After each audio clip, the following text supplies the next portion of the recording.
stopping power here. Blaster. Oh, if you're talking about stopping power, I would say probably the DL-44. That's Han Solo's pistol. So Okay. Is that's that enough of a powerful. sound check for you? Yeah, it should be. We're good to go, and we are live, right. gentlemen. Okay. All right, ladies and gentlemen, thank you again for joining us on another episode of Dialogue Options. This is Dialogue Options number 7. Today, we're going to be talking about video game movie tie-in games. So, exciting topic. So let's give everybody a moment to kind of hop into the stream. I'm actually going to go ahead and start sharing the link. So, gentlemen, while I'm doing that, why don't you go back to theme? Why don't you go ahead and reintroduce yourself in case we got some new friends listening tonight, and just talk about what you've been up to lately. Yeah, sure. I can start off. My name is Mark, and you can find me at on Twitter at Marcamune. And yeah, it's been a decent week in gaming for me this past week. I started playing God of War 2 for the first time this week, and I think I'm getting pretty close to the end. It's been a good time. I'm enjoying it. I'm trying to get caught up because I really snoozed on that series over the years, and I hear nothing but good things about all the games, especially the reboot. And they're making another God of War game that I think should be coming out in 2022. So I'm trying to get caught up with the old games before I jump into the newer stuff. All right. Hello. I'm Russ, otherwise known as ASEXWing88.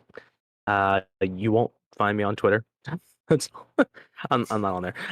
But at the same time, for this week, I kind of took a bit of a break from Skyrim. I was getting a little bit burned out from it, guys. It'd been 4 weeks straight. I need to take a little bit of break before I head back to trudging at snail's pace, over encumbered, like Oh my god, all the time. these RPGs are just over encumbrance simulators for you. Basically, yes, because I can't leave something that I could sell for money to afford like building a house or buying a house or whatever I need. I can't let it go. It basically is. It becomes the house buying simulator, and I'm over encumbered all the time because I want to be able to afford it. So, yeah. So I took a Okay. break from that, and I've recently been playing some Empire Total War, which for those who are fans of the Total War series, Empire came out post Medieval 2 and takes place basically during the Age of Enlightenment, so like 1700 to 1800 roughly, and different game, definitely different mechanics because it's all muskets and artillery and a little bit of cavalry instead of knights and bowmen and also cavalry. So it's been fun to play. Also, I always have a blast with the naval battles. That's a fun time. Nice. That's Yeah. usually like your go-to when you're not playing Medieval 2, isn't it? As far as Total Wars, yeah, typically that's my go-to. The funny part is that, like, while it's my go-to besides Medieval 2, I don't have a huge amount of time logged into it because when I first got the game years ago, the desktop that I had back in the late 2000s could not hack running the Empire at even like okay-ish settings because the video card I had was like an okay card for 2006 and the game came out in 2009. It just could not handle running it. So it took a few years until I actually had a chance to play it in earnest. And it took me even longer to get a hold of the actual tactics because it's all ranged weapons with the exception of melee. And, it's not like Medieval 2 where you play that and you can ram like lines of knights into infantry and watch them go flying. You run cavalry towards, musket infantry and they get a clean shot and you're going to lose your entire unit of cavalry to one volley of fire. So you kind of have to get used to it.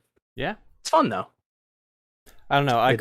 I couldn't really get into Empire, but it's just not my cup of tea. I like the infantry stuff. So like the Medieval 2, Rome 1, and Shogun 2 are kind of like my favorite 3, my top 3 in the series. Oh, fair enough. I understand. It could be worse. It could be Thrones of Britannia. I don't think anybody lists Thrones of Britannia as their favorite unless they like really like Viking Age, Britain. No, I'm good. I like my English to be the English. I'm sorry, I like my English to be the Normans, not the Saxons. Yeah. Yeah, and also another update though. Last weekend was a good time. Sadly, Joe, you were you were busy on Sunday, but Russ and I made it over to the Too Many Games game swap in King of Prussia, PA. Nice. How was that? Oh yeah, It was a good time. It was crowded. hot at first, yeah, and crowded. There was an issue at the start of the convention because it was supposed to start at 10 a.m. We got there about 10:45, and we actually stood in line for about 45 minutes beforehand, even though we had tickets. Everybody was standing in line. I found out after the fact that I guess there was like a fire alarm that went off in the hotel where it was being hosted in. So Nice. it set things back a bit. But eventually we got in there. It was really hot at the beginning of the day, but as people filtered out, it started to get a little cooler in there. But I got a bunch of games. You picked up a lot. Yeah, I got 13 of them. Let me list them off right here. Okay, I got one PSP game. I got Killzone Liberation, 2 PS3 games, Enslaved, Odyssey to the West, and Warhammer 40K Space Marine. And then I got 5 PS2 games: Fugitive Hunter, State of Emergency, The Matrix Path of Neo, Demon Stone, Star Wars Bounty Hunter. Yeah. Ooh, that's a good one. A few Xbox games, the Star Wars Episode 3 Revenge of the Sith. Yeah. There you go. From Russia with Love, Alter Echo. And I heard that Sean Connery reprised his role in that, doing the voiceover for. It says starring Sean Connery as James Bond. It actually says that right on the spine of the case, and they definitely use his likeness, and it's like Sean Connery era James Bond stuff. So that's cool. I'm excited to give that a try at some point. You can do 4-player multiplayer. Looking forward to that. Nice. Also got a couple N64 games: Wave Race 64 and Perfect Dark. So that was my haul among some other miscellanies. Nice. I bought one game. Yeah, it's because I put it in your hand at the beginning of the convention. I said you're buying it. Yeah, I bought Dead Rising. Oh, Dead Rising. Nice. I never played it. Game. I'm not a big fan of zombie games when it comes time for like that, kind of survival horror. But this is definitely more a campy zombie beat 'em up. Mm-hmm. So yeah, I definitely am going to enjoy that. Yeah. Yeah, as big of a Resident Evil fan as I am, it's I'm definitely not a fan of zombie stuff as a whole, and I really enjoyed that game. Yep, so I'm looking forward to trying it. $5. Yep, $5. That's all I spent there. And actually, Mark was on the hunt for a particular game, and it was just nowhere to be found. He was looking for Pokemon Black 2, and it was just nowhere to be found anywhere. We found White 2 for $100. But nope. Is that what they're going for these days? Those particular ones seem to go for that much because I guess they were a little bit rarer than Black 1 and Black 2. Black 1 and White 1. Is that the deal, Mark? I guess so. Yeah, I don't know why certain ones are going for slightly higher prices. I don't get it completely. I think Black 2 right now goes for about $125, but we didn't see it there, and I saw large lack of DS games. Yep. Oh yeah, it was empty. Towards the end of the convention, I saw the case there selling for. I see it there in a stack of DS games, and did you have like a slight heart attack for a second there? My heart skipped a beat. I saw a $30 price tag on it. I figured maybe this person doesn't know what they have, and then it said no game right there on the tag. So it's just the box. Yikes! Yeah, just the box. Geez. $30. Huh, just a box. Wait, you said Black 2? Black 2. Yep. Black 2. Let me look. I don't think you have it, Joe. No, I have White 2, and I have Black 1 and White 1. Everything but. Yeah. Yeah. Joe, you're the reason why these copies of the game aren't in circulation. You're killing me here. And I recently finished a playthrough of Black 2 because I got it years ago. I always used to get both the versions of it, and played through White 2 while I was busy being a student teacher, and also proceeded to be playing that in the middle of Hurricane Superstorm Sandy, for those who remember that one. So I played that, started Black 2 shortly after I finished White 2, and just proceeded to stop playing it for 9 years, and finally picked it back up again. I'm like, you know what? I'm going to finish this game, and it's probably one of the more enjoyable Pokemon playthroughs I've had in years. I feel like I keep rubbing salt in the wound, Mark. I'm sorry. No, it's okay. I mean, there's no shortage of games for me to play. I can be patient, but I played through Black version, the original one, 2 years ago, and I had a good time with it. It's part of my effort to get caught up with the Pokemon series because I just really haven't been playing them since I was a kid too much. I really wasn't buying them for a really long time, and it wasn't until the last couple of years where I decided that I wanted to get back into it and get caught up. So that's why I'm looking for Black 2. I want to see what a true Pokemon sequel looks like. It seems like something I should play. I always hear good things from you, Russ. So Yep. So Oh, for anybody watching, anybody watching this later, if you happen to have a copy of Black 2 and you're willing to sell it, let us know. yeah, so we're putting a wanted ad out there. Yeah, it's Wanted Black small Nintendo DS cartridge. Will pay. I'll meet you in a back alley and do demeaning things for it. Jesus. Maybe. No, it was a fun time. I will say this. When we were waiting in line, the first thing came to my mind, and I think I even told you this, Mark. Years ago, when I was like 10 years old, there was some joke on an episode of Fairly Odd Parents where they go to a theme park and they're on an escalator, and they're like, "When do we get to the ride?" This is the ride. And I'm like, oh god. The first thing came to my mind. It felt like that because we were waiting in line outside the hotel for about 10, 20 15 minutes or so. And then we finally got let inside the hotel, and we thought it was showtime. We were going to be able to waltz right in there, and then Nope. there was another line that was twice the size, and we were Oh my had god. to stand in that. But overall, it was worth it. I had a blast. Yeah, good. it was fun. I saw that somebody was selling Pokemon Coliseum for $350. Yeah, With the original jeez. bonus disc that came with it, which is insane because I actually had that from years ago, and I'm like, man, I think with all the Pokemon games I have, I could pay off my student loans.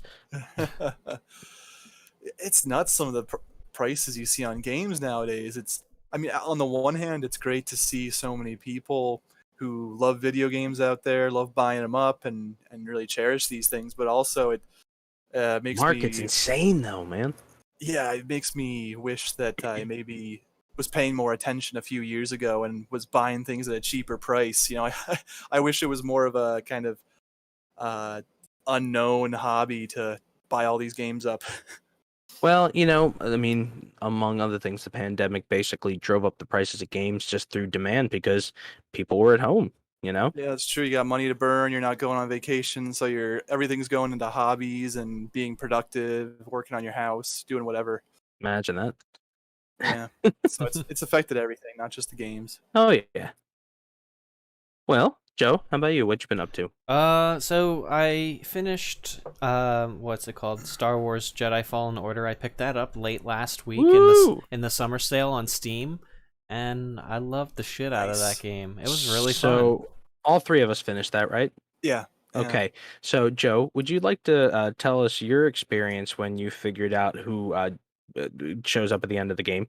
So, just for people listening, there's about to be a massive spoiler. It's not too big of a spoiler, but it's just like it's one of those things that you don't necessarily. I mean, it's predictable, but at the same time, I didn't necessarily expect it to happen until I heard the theme come up, and I was just like, all right, so. Spoiler warning is dark deeds. Yeah, so spoiler warning has been given. Listen at your own risk. So yeah, when Darth Vader just popped up, I was like, oh fuck, now I gotta fight Darth Vader. What the hell? I'm gonna have to replay this entire boss fight again just to die to Darth Vader. What the fuck? Yeah. So, but it was kind of funny though because I was like, wait, is he gonna come towards me and actually like fight me? And so I was just like standing there, watching him. And he was just standing there. That's ominous. Menacingly. Yeah, exactly. He was just standing there, and I was just like, are you supposed to charge him, or what? I think you're supposed to move towards him, and that's what triggers it. But the thing is that, like, they do a really good job of making you feel really powerless against him. Like, Cal Kestis, that's his name, right? Cal Kestis is a former Padawan. I don't think he ever became a Jedi Knight. Nope. And, it definitely makes you feel like an average run-of-the-mill Padawan versus like the Dark Lord of the Sith. And it's crazy the fact that like when I saw that, I'm like, I just spent like 15 minutes trying to chip down the health of this one Inquisitor who gets one-shotted by the dude who, decided to toss aside the Youngling Slayer 9000 for a new lightsaber. So at the same time, I'm like, oh my God, this is going to be insane trying to fight him. But they, basically have him toss you out of that room. And if you, I found this out later, if you look back at him as you're trying to escape, he instantly shows up and kills you. Oh, Oh, really? wow. Yeah. So like, if you actually turn around to come back towards him, he'll come and kill you. So if you like Also, just stop to look at him, he'll kill you too? essentially, or at least I forget if he throws some knife or if he actually like shows up, like rushes forward to attack you. But I also like the little jump scare they did as you enter the elevator. It's like you get in the elevator like, oh, and then you turn around like, oh, holy crap. Mm. Yeah, it was they kind of- definitely a really Mhm. tense set piece. It was pretty cool. It was neat. They make it more impactful too, because you spend the whole game going from this, this Padawan who doesn't really have many skills, but you build yourself up over the course of the game. And you get somewhat strong, and then you're powerless at the end. Mm-hmm. Yeah. So. Yeah, I mean, sorry, I think my thing skipped for a second, like the internet, so I heard all what you guys said at like super speed over like 2 seconds. I caught all of it though, but no, it was cool to see the end of it too, like the ending where it basically breaks the glass and floods the chamber. It's cool to see him like holding back the water. That's kind of a cool thing, Mm-hmm. So it was a cool game. The mechanics of actually like fighting in that game were really cool because most Star Wars games that let you be a Jedi usually let you tend to feel somewhat overpowered. Yeah, I it's guess kind of like with a the Jedi with the power exception of trip. like I was gonna say with the exception of like Jedi Outcast, I would say because that game actually will, if you're not Oh, careful with yeah, what you do, that you'll game get is shredded. tough, to Yeah, say it lightly. Yeah. but yeah, it was cool to play it because you actually had to like think strategically, and the only thing that was kind of a shame was like the lack of really um Diverse enemies? no, well, not diverse enemies as much as like enemies of note. This is one of the issues that tends to happen with Star Wars to some extent because if it's not, part of like the main storyline going on, you really can't have any characters of consequence because if anything happens to them, then they have to explain it away some other way, Mm-hmm. you know? So usually what you get is new characters and characters who are ancillary, related Yeah, to the other it's characters. Kind of all like, kind of like within their own bubble story where it doesn't really necessarily yeah, affect the other stories. which They which can I open get. the book and close it by the end of the game. Mm-hmm. Exactly. But Yeah, because I mean, sometimes that's a good thing, though.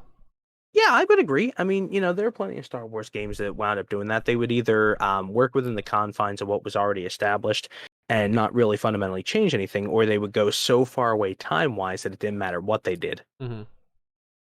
So it was kind of cool to see. I'm hoping, since they're making a second one, I'm hoping that we actually get to see more of like the fledgling Rebel Alliance involved.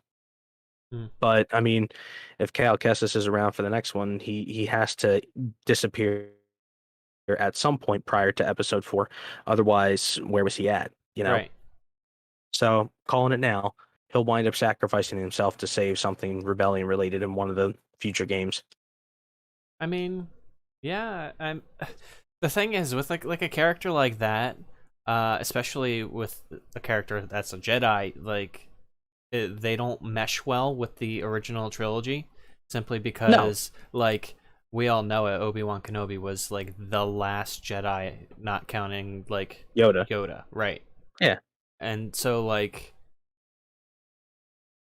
yeah, So something they've has got to, yeah, they've got to figure out a way to remove tie Cal him up from as a loose end. Yep. yeah. The fact That's that him and what's her name, Seer are loose ends that kind of like are just there. They need to wrap those up in some sort of way that's satisfying. I can Well, never remember her name as a character. All I can remember is that it's Deborah Wilson who did the voice acting. And she was on Mad TV. Isn't there some kind of gray area though? Because I mean, with after the prequels and the Order 66, they always say how like not all the Jedi were eradicated. So Yeah, isn't there they room did. to always kind of believe that there might be more out there here and there? They did to some extent. This is something the Force Unleashed kind of covered years ago. Even though that still takes place prior to Episode 4. It definitely is implied that some Jedi escaped episode Order 66. like I wouldn't be surprised to see like, Ram Koda still out there somewhere because he was one of the Jedi who was distrustful of the clones. Um, for good reason, obviously, as we saw. So, that's kind of fertile ground that they can go and, kind of deal with that, kind of find a way to work around that. As long as they're not present for the original trilogy's worth of time, it's not really a big deal, you know? Mm-hmm. That's the Yeah. main thing. And even if they're kind of around the scenes, it's not a big deal because, in the original trilogy, it's not like the entirety of the rebellion is on Yavin or on Hoth or attacking, the second Death Star at Endor. Or present on the Radis, apparently. Yeah, well, no, that's sequel trilogy, but it is what it is. Yeah, it was worth bringing up. Don't get me started there. But oh no. but at the same time, the movies would make it seem like the entirety of the rebellion was there, but they weren't. Probably the largest concentration you see of the rebellion is in Episode 6, but it's still not all of them. Mm-hmm. It's most of them, but yeah. So, we'll be curious to see what they do. I felt like the game was good. It felt Star Warsy enough to me. But it didn't really accomplish anything of major consequence because it was inside its own bubble. Yeah. Which is the price you pay for something that can't really fundamentally change the series. Yeah. Which I guess is probably a good segue because I've been talking an awful lot about games related to movies. It's almost like that's the topic of the stream here. Almost as if I knew the topic before today's episode. Wow. I didn't. I I predicted it. I definitely didn't I definitely didn't talk to Joe ahead of time. Shut up, Russ. All right. There it is. Hey, Joe, you introduced the deal. Let's so ladies and gentlemen, as Russ so eloquently shut up. Yeah, he eloquently pointed out, and also I, told you before we kind of did introductions and stuff like that. Yeah, today's topic is video game movie games, or not video game movie games. Movie games based on movies that are video games that came out around the same time that their movie did. And wait, Joe, are you telling me there's a video game based off of the movie of the Super Mario Bros? Because if so, I want to be able to control Dennis Hopper in that game. Okay. Oh my god. Granted. It should. I still think fantastic actor. The only thing I can ever think of his face in whenever I hear his name is think of the movie Speed, because of course that's the one I think of. Can't let the bus go beneath 55 miles an hour. I still need to see that movie. Great movie. It's Super Mario Brothers, not whatever. Oh, okay. Whatever movie trash you were talking about. I'm talking Super Mario Brothers. It was Speed. It had Keanu Reeves and it had. I don't care. Super Mario Brothers. All right. Well, fine. Okay. The day will come. I mean, Keanu Reeves is breathtaking, but that meme is old. Oh yeah. Yeah. Well, this was like in the 90s. Anyway, yeah. So we're talking movie tie-in games, Yes, and sir. this, it's funny too because this used to be a really, really prevalent thing throughout like most of our like mid to late childhood. It was most of my gaming childhood. Well, yeah. I mean, I guess, they've been doing movie tie-in games since the 80s. But like they've been doing it for a long time, yeah. Yeah, I mean, if you've ever watched like, if you're watching Angry Video Game Nerd or like John Tron or any of those other channels that tend to review the not so great video games, you'll see a lot of movie tie-in games. Yeah. I think they definitely hit their peak in the early to mid 2000s. I think after that point they started to die off a bit. I mean, you would still see them here and there, but nowadays you don't see a whole lot of movie tie-ins, but it was definitely an era. Mm-hmm. The funny part is that I don't understand what caused the death of that. The only thing I can think Call of Duty? I would imagine that it has to do with budget. I think that back when it peaked, that was kind of like the PS2, Xbox, GameCube kind of era.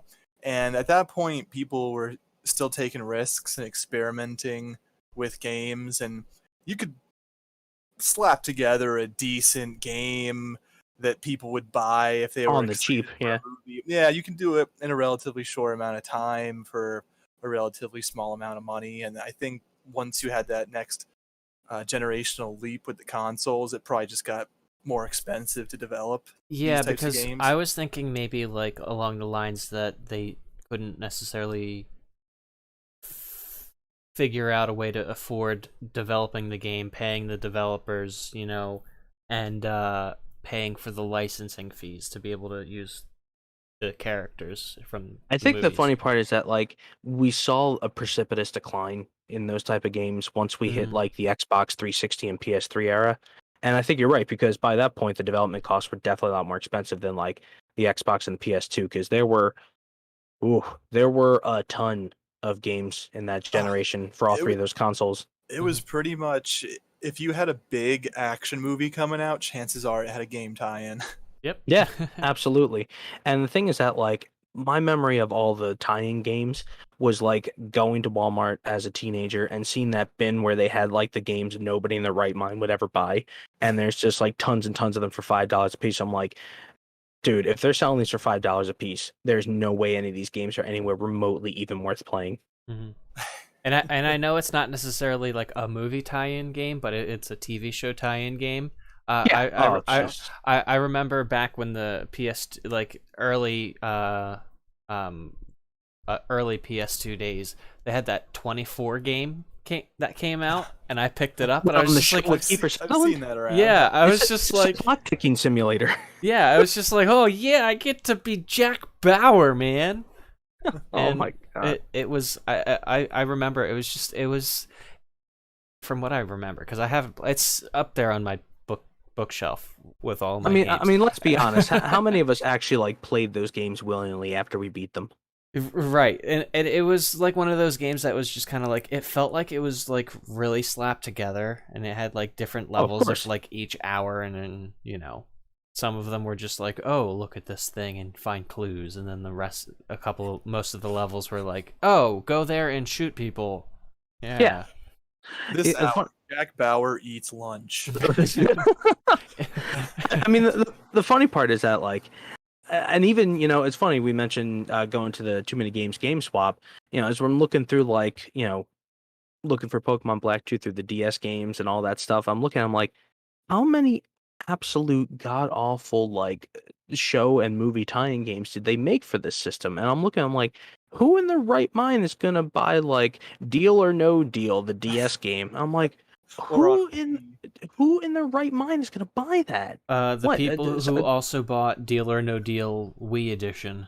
But I mean, like, would any of us in our right mind actually buy a game like that? I mean, I always felt like it was like uninformed like grandparents who bought a video game for their for the grandkids for Christmas or their birthdays, like, oh, I watched Deal or No Deal on television. Oh, well, hello, little Jimmy. Here's your Deal or No Deal for your Wii. Yes, thanks, Grandma. Thanks, you didn't get me Twilight Princess. Oh, I know you like princesses, Jimmy, but there's a lot of women here in Deal or No Deal.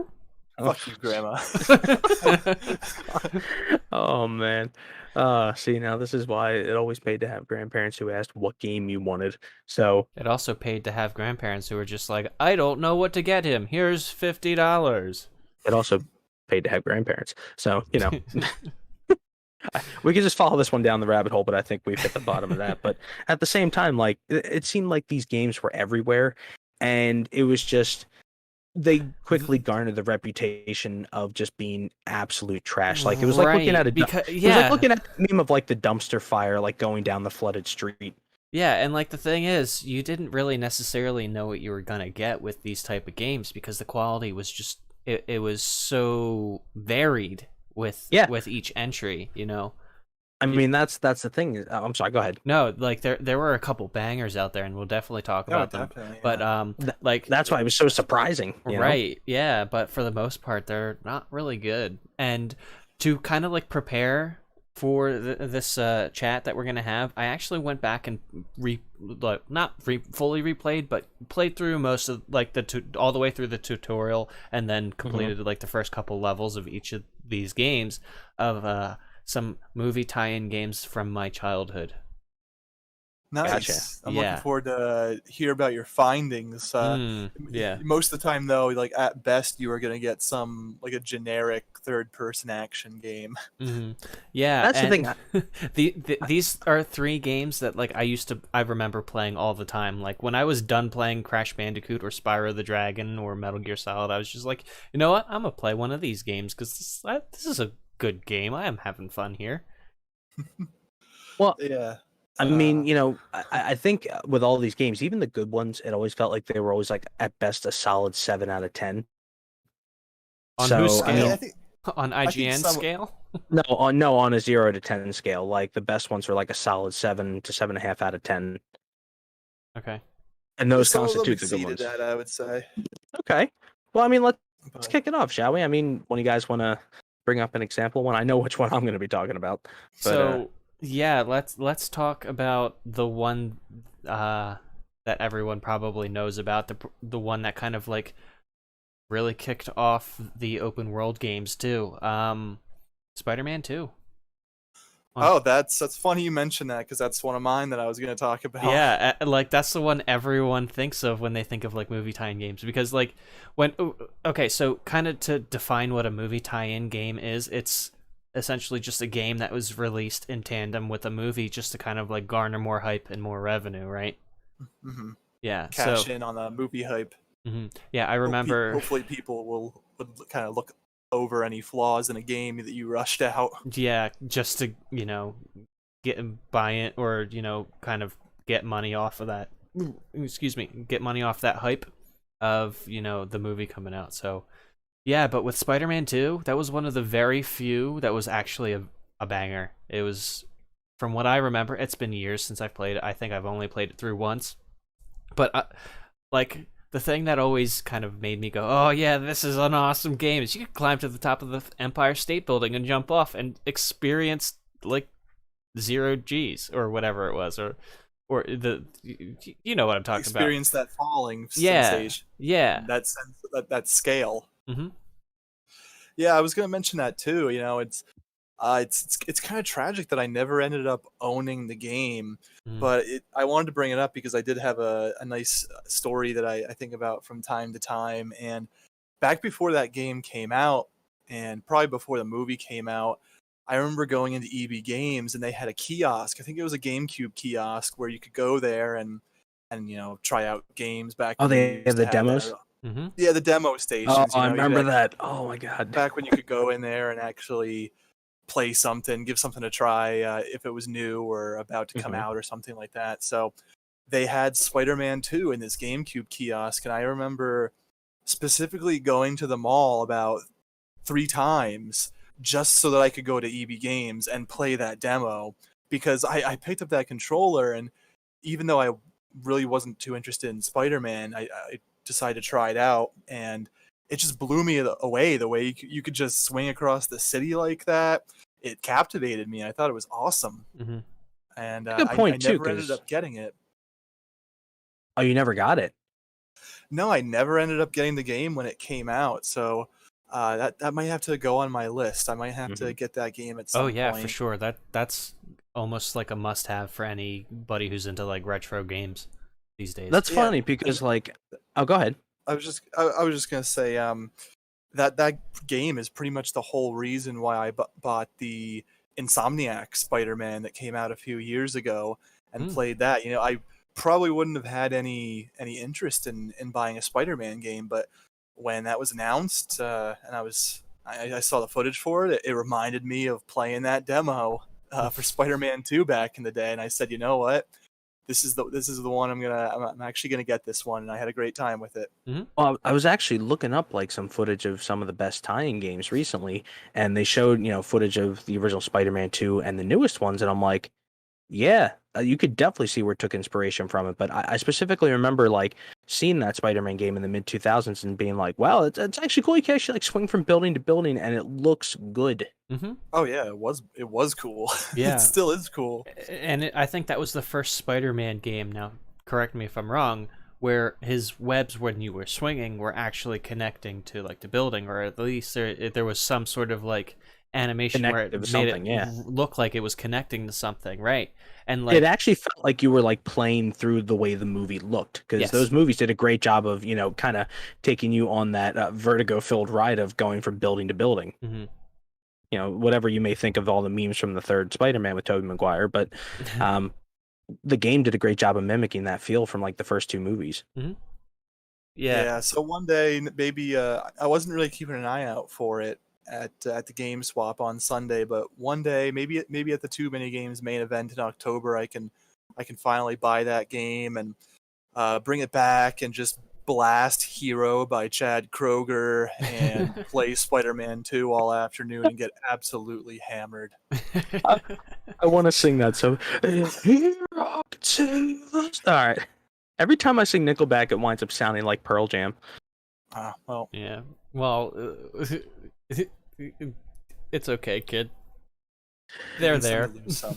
No, but that's definitely a good one to start us off with, because that's probably one of the most critically acclaimed Oh, of them. also, Mark, side note, I've got a game dealer, so I can mention to him that you're looking for Spider-Man 2. Do you have a particular system Platform? Yeah.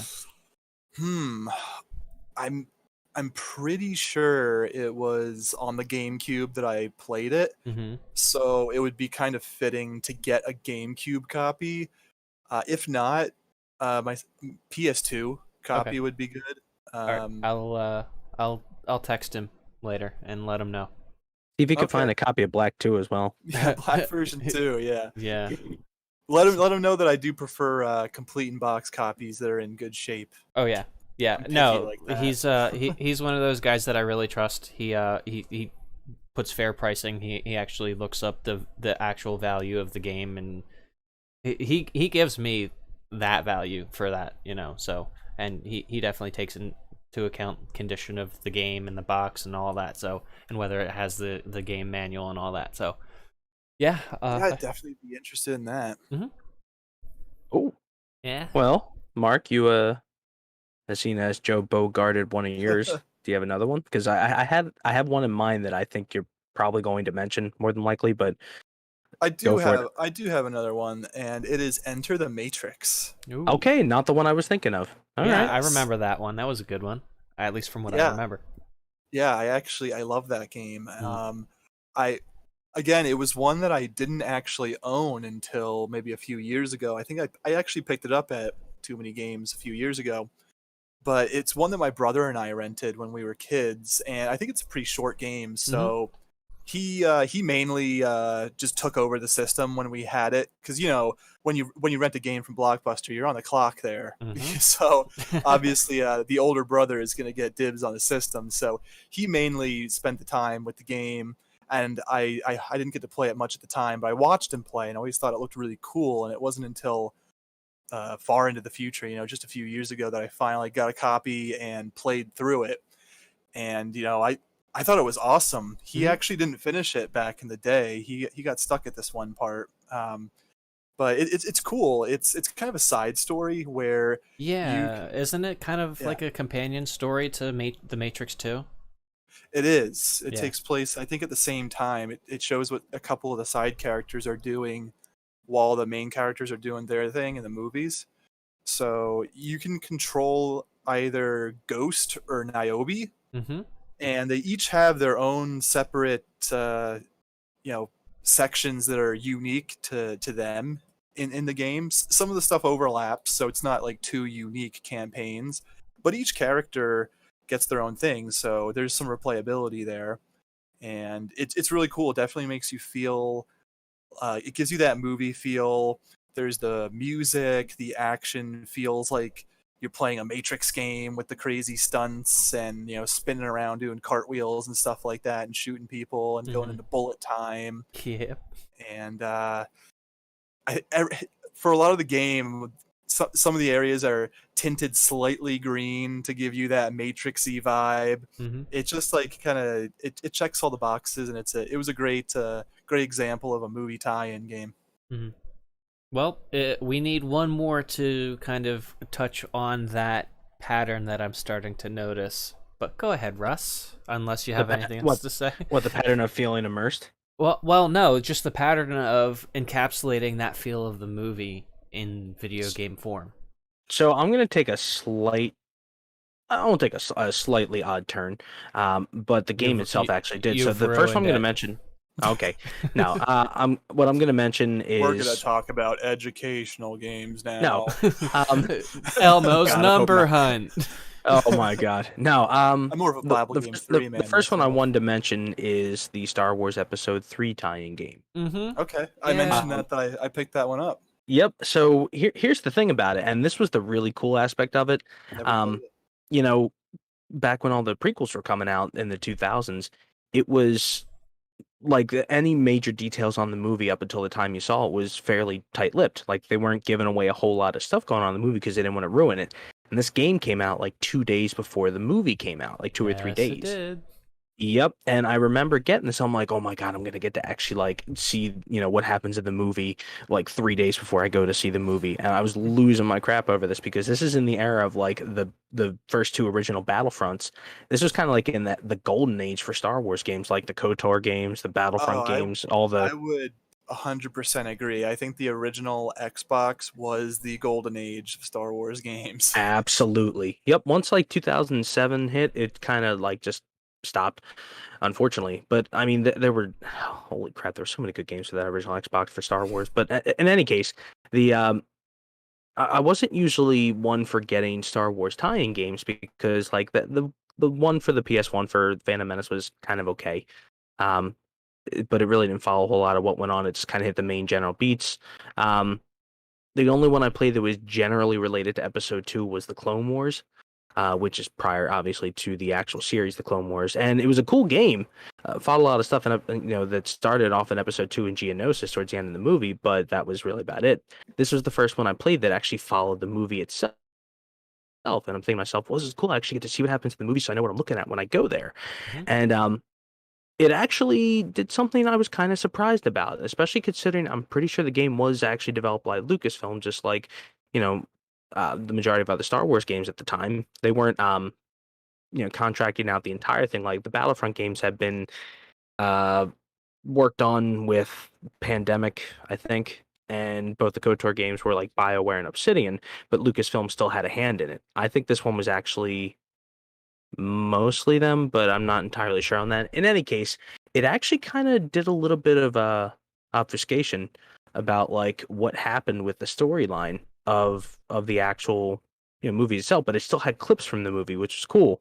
But the combat was actually really good. It was one of those rare Star Wars games where like you actually had the ability to like quick attack, heavy attack. You had like combos for different attack styles. You could use the Force. I think there was a multiplayer thing where you could actually fight against people. Yeah, I've Um, heard that's one of the reasons why I picked it up. Actually, I heard that the lightsaber duels in that game are actually pretty great. So I'm looking forward to trying it out. yeah, and the thing is that like it was kind of cool to see because they actually used stuff that was actually deleted scenes in the movie, for certain Interesting. parts of it. So like I won't. It's a relatively simple one, but originally there was supposed to be a deleted scene in the opening part of Episode 3, where they when Obi-Wan and Anakin got captured or surrounded, they cut through the floor with their lightsabers to get away from the droids, and it put them in the fuel tank of the ship. So they were actually supposed to escape through there. That part never made into the movie. They never even finished the CG for it, like the deleted scenes. The CG is still like in its very alpha phase, and they put that in the game, and it was kind of cool to play through that. So, it was interesting to see that it still covered all the main story beats of like, going through, rescuing Palpatine, going to Utapau. The cool part is you actually in the scene where Anakin cuts off Mace Windu's hand, instead of showing him cutting off his hand, you actually duel Mace Windu as Anakin. Mm-hmm. Yeah. Ah, Yep. So that was pretty cool. So there was that, and nice touch. you actually had the ability at the end.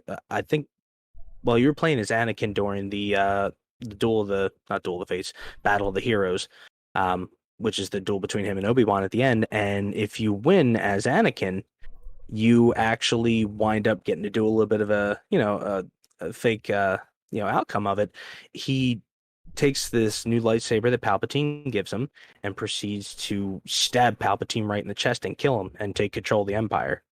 Yeah, it's kind of like a non-canon like what if scenario, and it's really cool. Yeah. Yep. That's interesting. He literally like takes this lightsaber that Palpatine hands him, flips around in his hand, turns around and stabs him square in the chest. And I'm like, oh, I wasn't expecting that to happen. That's gonna affect the next few movies a little bit. It's a nice subversion that subverts your expectations, and it unfortunately was probably imitated in The Last Jedi to everyone's chagrin. I mean, look, I keep I will poking say that this. bear. No. I mean, I will say this: the part where like Kylo actually like turns the lightsaber and kills Snoke was at least good. I wouldn't have cared that he did. It doesn't bother me a bit, as long as they would have actually established who the hell Snoke is before they just show him randomly in like a cloning tank in the next movie. Yeah, that was a cool fight scene though that broke out after that. Oh, absolutely. Yeah, and that's the saddest part. The movies looked amazing. They were just so bland and poorly written. Anyway, I'm done with that. But the movie tie-in game was great. Like by the end of Dialogue Options 100, we'll probably have enough clips to do a full Russ's review of the sequel trilogy. Just one of the episodes eventually will just be one where I ramble on for like 3 hours about the sequel trilogy and what was good, what could have been done, and what they absolutely screwed up. I'm fine with having episodes where we just talk about the movies in general. Yeah. Oh yeah. But right now, Russ has his Star Wars nicotine patch on. It's just a picture of George Lucas's face on his arm. Oh, that's fancy. You think it's George Lucas? That definitely didn't get the one that had Wedge Antilles' face on it. But yeah, I mean, the Episode 3 tie-in game was actually a really pleasant surprise, and I'm not entirely surprised given that, LucasArts was LucasArts. They, for a good 10-year period, I would say they were actually one of the top video game development studios in existence. Especially during like the mid to late 90s PC era, they were like some of the best ones out there. They had some of the best people working for programming, did some of the best graphics available for PC games at the time, and continue that into the 2000s by also partnering with other development studios to make some really, really great games, including this one. So if you've never played it, I highly recommend it. Mm-hmm. Mark? Right. Yeah. Well, I own it now, so there's no excuse. No excuse. Maybe that day when we meet up and we play some Star Fox 64, we can fire that game up too. Yeah, that'll be fun. And to be honest, though, it's funny that we talk about these 3 games because I've played through each of these games and I own none of them. Like Spider-Man 2, one of my neighbors growing up had a PS2, and so I was like, all right, I'm going there and I'm going to play that game. We played it through together. When I finally got a PS2 back in I want to say 07 or 08, one of my first games was Enter the Matrix, and I was like, all right, this is a fun game. And then I wanted to pick up a new, I was done playing it, and like an idiot, I took it to GameStop, and I was like, yeah, how much can I get for this? And the guy was like, yeah, I'll give you about $1 for it. And I was like, Mom, what do I do? And she's like, it's up to you. If you want $1 for a game, whatever, but you could probably get more selling it to someone else. And I was like, no, I want my $1. I'm still kicking myself. I sold back Oracle of Seasons and Oracle of Ages all those years ago. Oh, I have one of them. They're probably valuable right now. They are. Well, I have Oracle of Seasons sitting somewhere in my bedside It's a good table. one. Yeah, I just never finished it. That's the easiest of the 2. Is it? Oh. Yeah. Well, also, I honestly haven't played it since I was 10, so that was probably too big brain of a game for a 10-year-old. Yeah, I barely played it when I was a kid, but I definitely have it somewhere. But no, it's kind of funny. You played them all, but you never owned any of them. Mm-hmm. Yeah. Episode 3. Yeah, Episode 3. I rented from Blockbuster. Oh my god. Nice. Do you guys remember what it was like actually going and renting games that as an actual? You still can, but it's kind of like a dry experience where you just kind of go to the red box and yeah, I'll pay. Oh, I know. I'll pay $3 to borrow this game for a night. Yeah, I mean, it doesn't have the same feel. You would go to Blockbuster, they had all the games on display, and you're like, oh my god, I heard about this game, I want to play this one. Can we rent this? Oh yeah, and you're the whole time you're walking up to the game, you're getting there in the alphabetical order, Yep. and you see the legitimate case, and you have your fingers crossed. Please let there be Blockbuster copies behind it. Yep. Yep. There's no greater existential terror than going to Blockbuster and actually like going down the aisle and seeing no second box behind the actual main game box. Heartbreaking.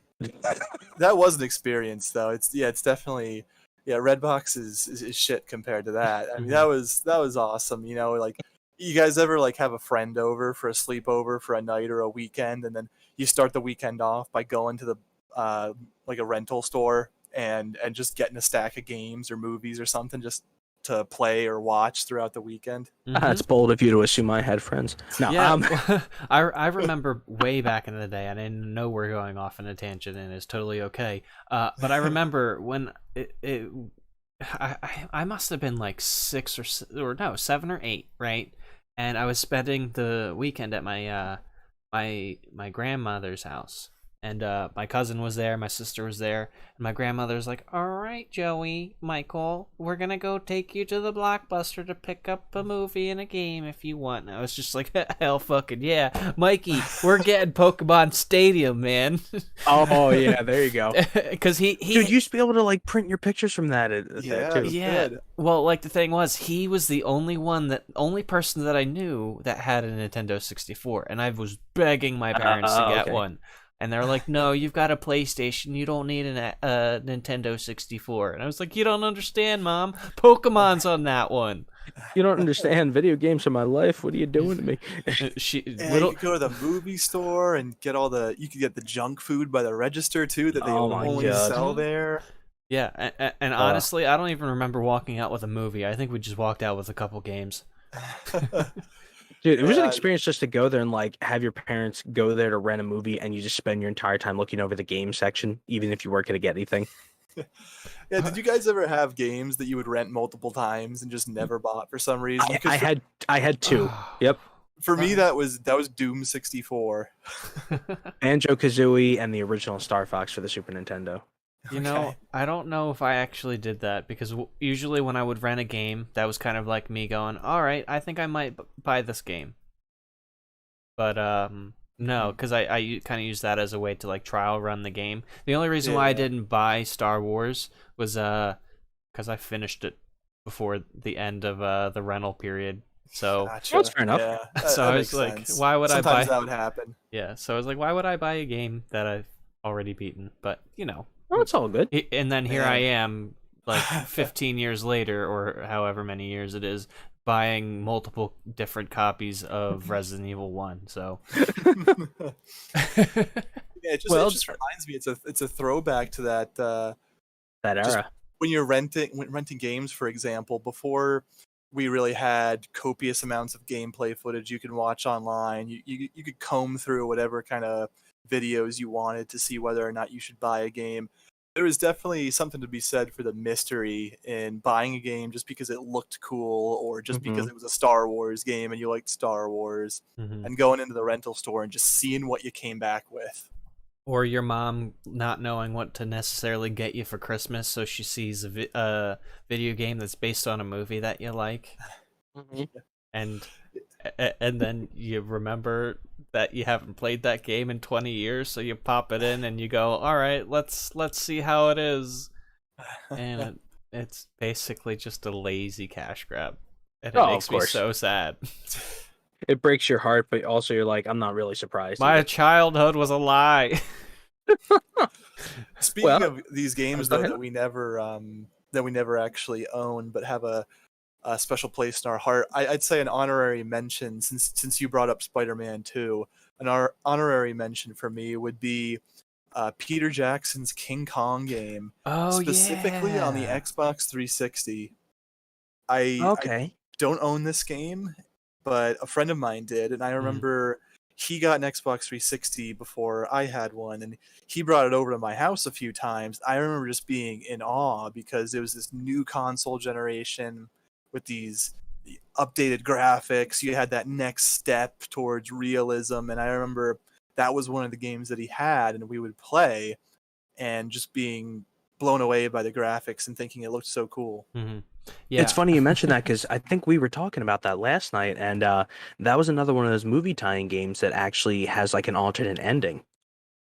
Right, that's what. Yeah, Yeah, Enrico was saying. Mhm. Enrico was talking about that last night, and that made me actually look it up on my app here, and sadly, only the Xbox 360 copy is collectible. The other copies of the game are cheap on other platforms, but for some reason on Xbox 360, it goes for about like 40-50 bucks. Oh, wow. geez.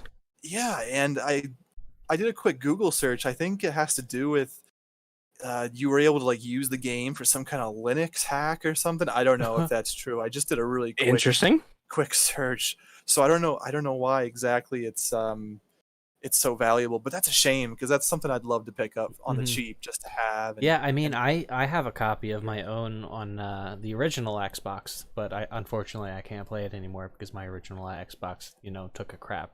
So It might be backwards compatible. I doubt it, but I can look into it. But yeah, Well- and they got all the voice actors from them, or all of the actors to reprise their roles in the Oh, game. yeah, I So heard like that, Jack too. Black was That's in it. cool. It was awesome. I Oh my love Jack God. Black. I remember liking that game when I saw it. Hmm. And Well, then after you finish the game, there was that special mode where it was like everything was mirrored, so like everyone was left-handed. The maps were like mirrored and everything. It was really God. cool. Yeah, it was really Talk cool. about a way to mess with somebody. Yeah. Well, Russ, you said as if you wanted to. Oh bring no, up I was new gonna say because topics, so. I think no, not a new topic, but go another round because I'm very surprised. There's one game I thought you were really gonna mention, Mark. Maybe it's so as a obvious movie I didn't tie-in. think of it. Do you want me to mention it? Yeah, drop it. I thought you were gonna mention GoldenEye. Oh well. Oh damn. Yeah, that is one that's like so obvious. It's hidden in plain sight right there. Definitely. Yeah. Oh god. Yeah. GoldenEye. Man, that's. You're reacting That's as the if first you one we were forgot gonna that say. game existed. You know what? I will say No, this. I know It's a better than testament to most how. of the game exists. Go ahead. I was What's up? I was gonna say that's a testament to how much of a life that game took on its own that we forgot it's a movie tie-in. Precisely. Yes, exactly. It's such a fantastic game. Benchmark. It was really the first person shooter that I got into, and oh my god, I still play that to this day. When I have friends over, I'm still trying to fire up the N64 and play the multiplayer on there. Dude, So the controls may be outdated, but the yeah. aesthetic and the fun of playing it's still a blast to this day. And the soundtrack is great. Freaking Grant Kirkhope did a fantastic job with that soundtrack. And for those who may not recognize his name, this is the composer that did the music for the Banjo-Kazooie series, for Donkey Kong 64, and more recently for like the Mario Rabbids Kingdom Battle games as well. But he did a fantastic job with the soundtrack for that game. It really evokes the feeling of being in a James Bond film. Yeah, it's awesome. Just everything about it. And I'm pretty sure the multiplayer, as legendary it was kind of tacked on within the final few weeks of development. It wasn't going to make the cut originally, but somebody, put in the time to make it happen.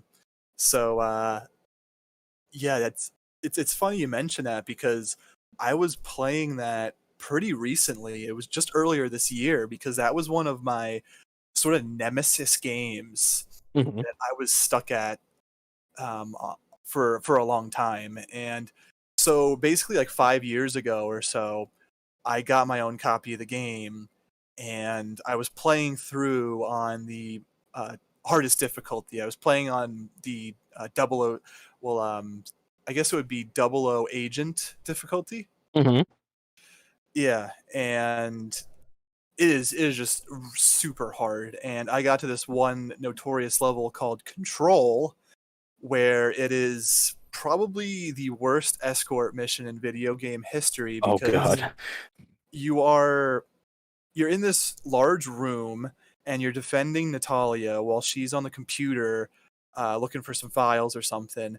You have to defend her while soldiers are pouring into this room from all directions, and it's just a combination of anything wrong that could happen with an escort mission happens in that stage, especially when you're playing on the toughest difficulty. So just being attacked on all sides. The sequence goes on for longer than you feel like it should. Natalia cannot take many hits before she dies, so that's a notorious part of that game. And I finally decided to fire it back up again earlier this year because I wanted to beat the game, because that's one of the last few levels in the game. So if I got past that, wasn't far from the end. And the last couple levels are definitely super challenging. Not as annoying as that part of the control level, but really hard game. And I finally was able to conquer it. So that's an achievement that I got for myself there. Nice. Yeah, because that game, like, I remember playing that as a kid and thinking, like, okay, this controls pretty comfortably, all things considered. Because if I remember correctly, in addition to using the C buttons to aim, you could also do, like, there was a free aim button as long as you held, like, what was it, the right trigger, I think it was, or the Z button? You would hit the right shoulder button, I think, and that would bring up a cursor. It was just, like, playing that game was really kind of cool.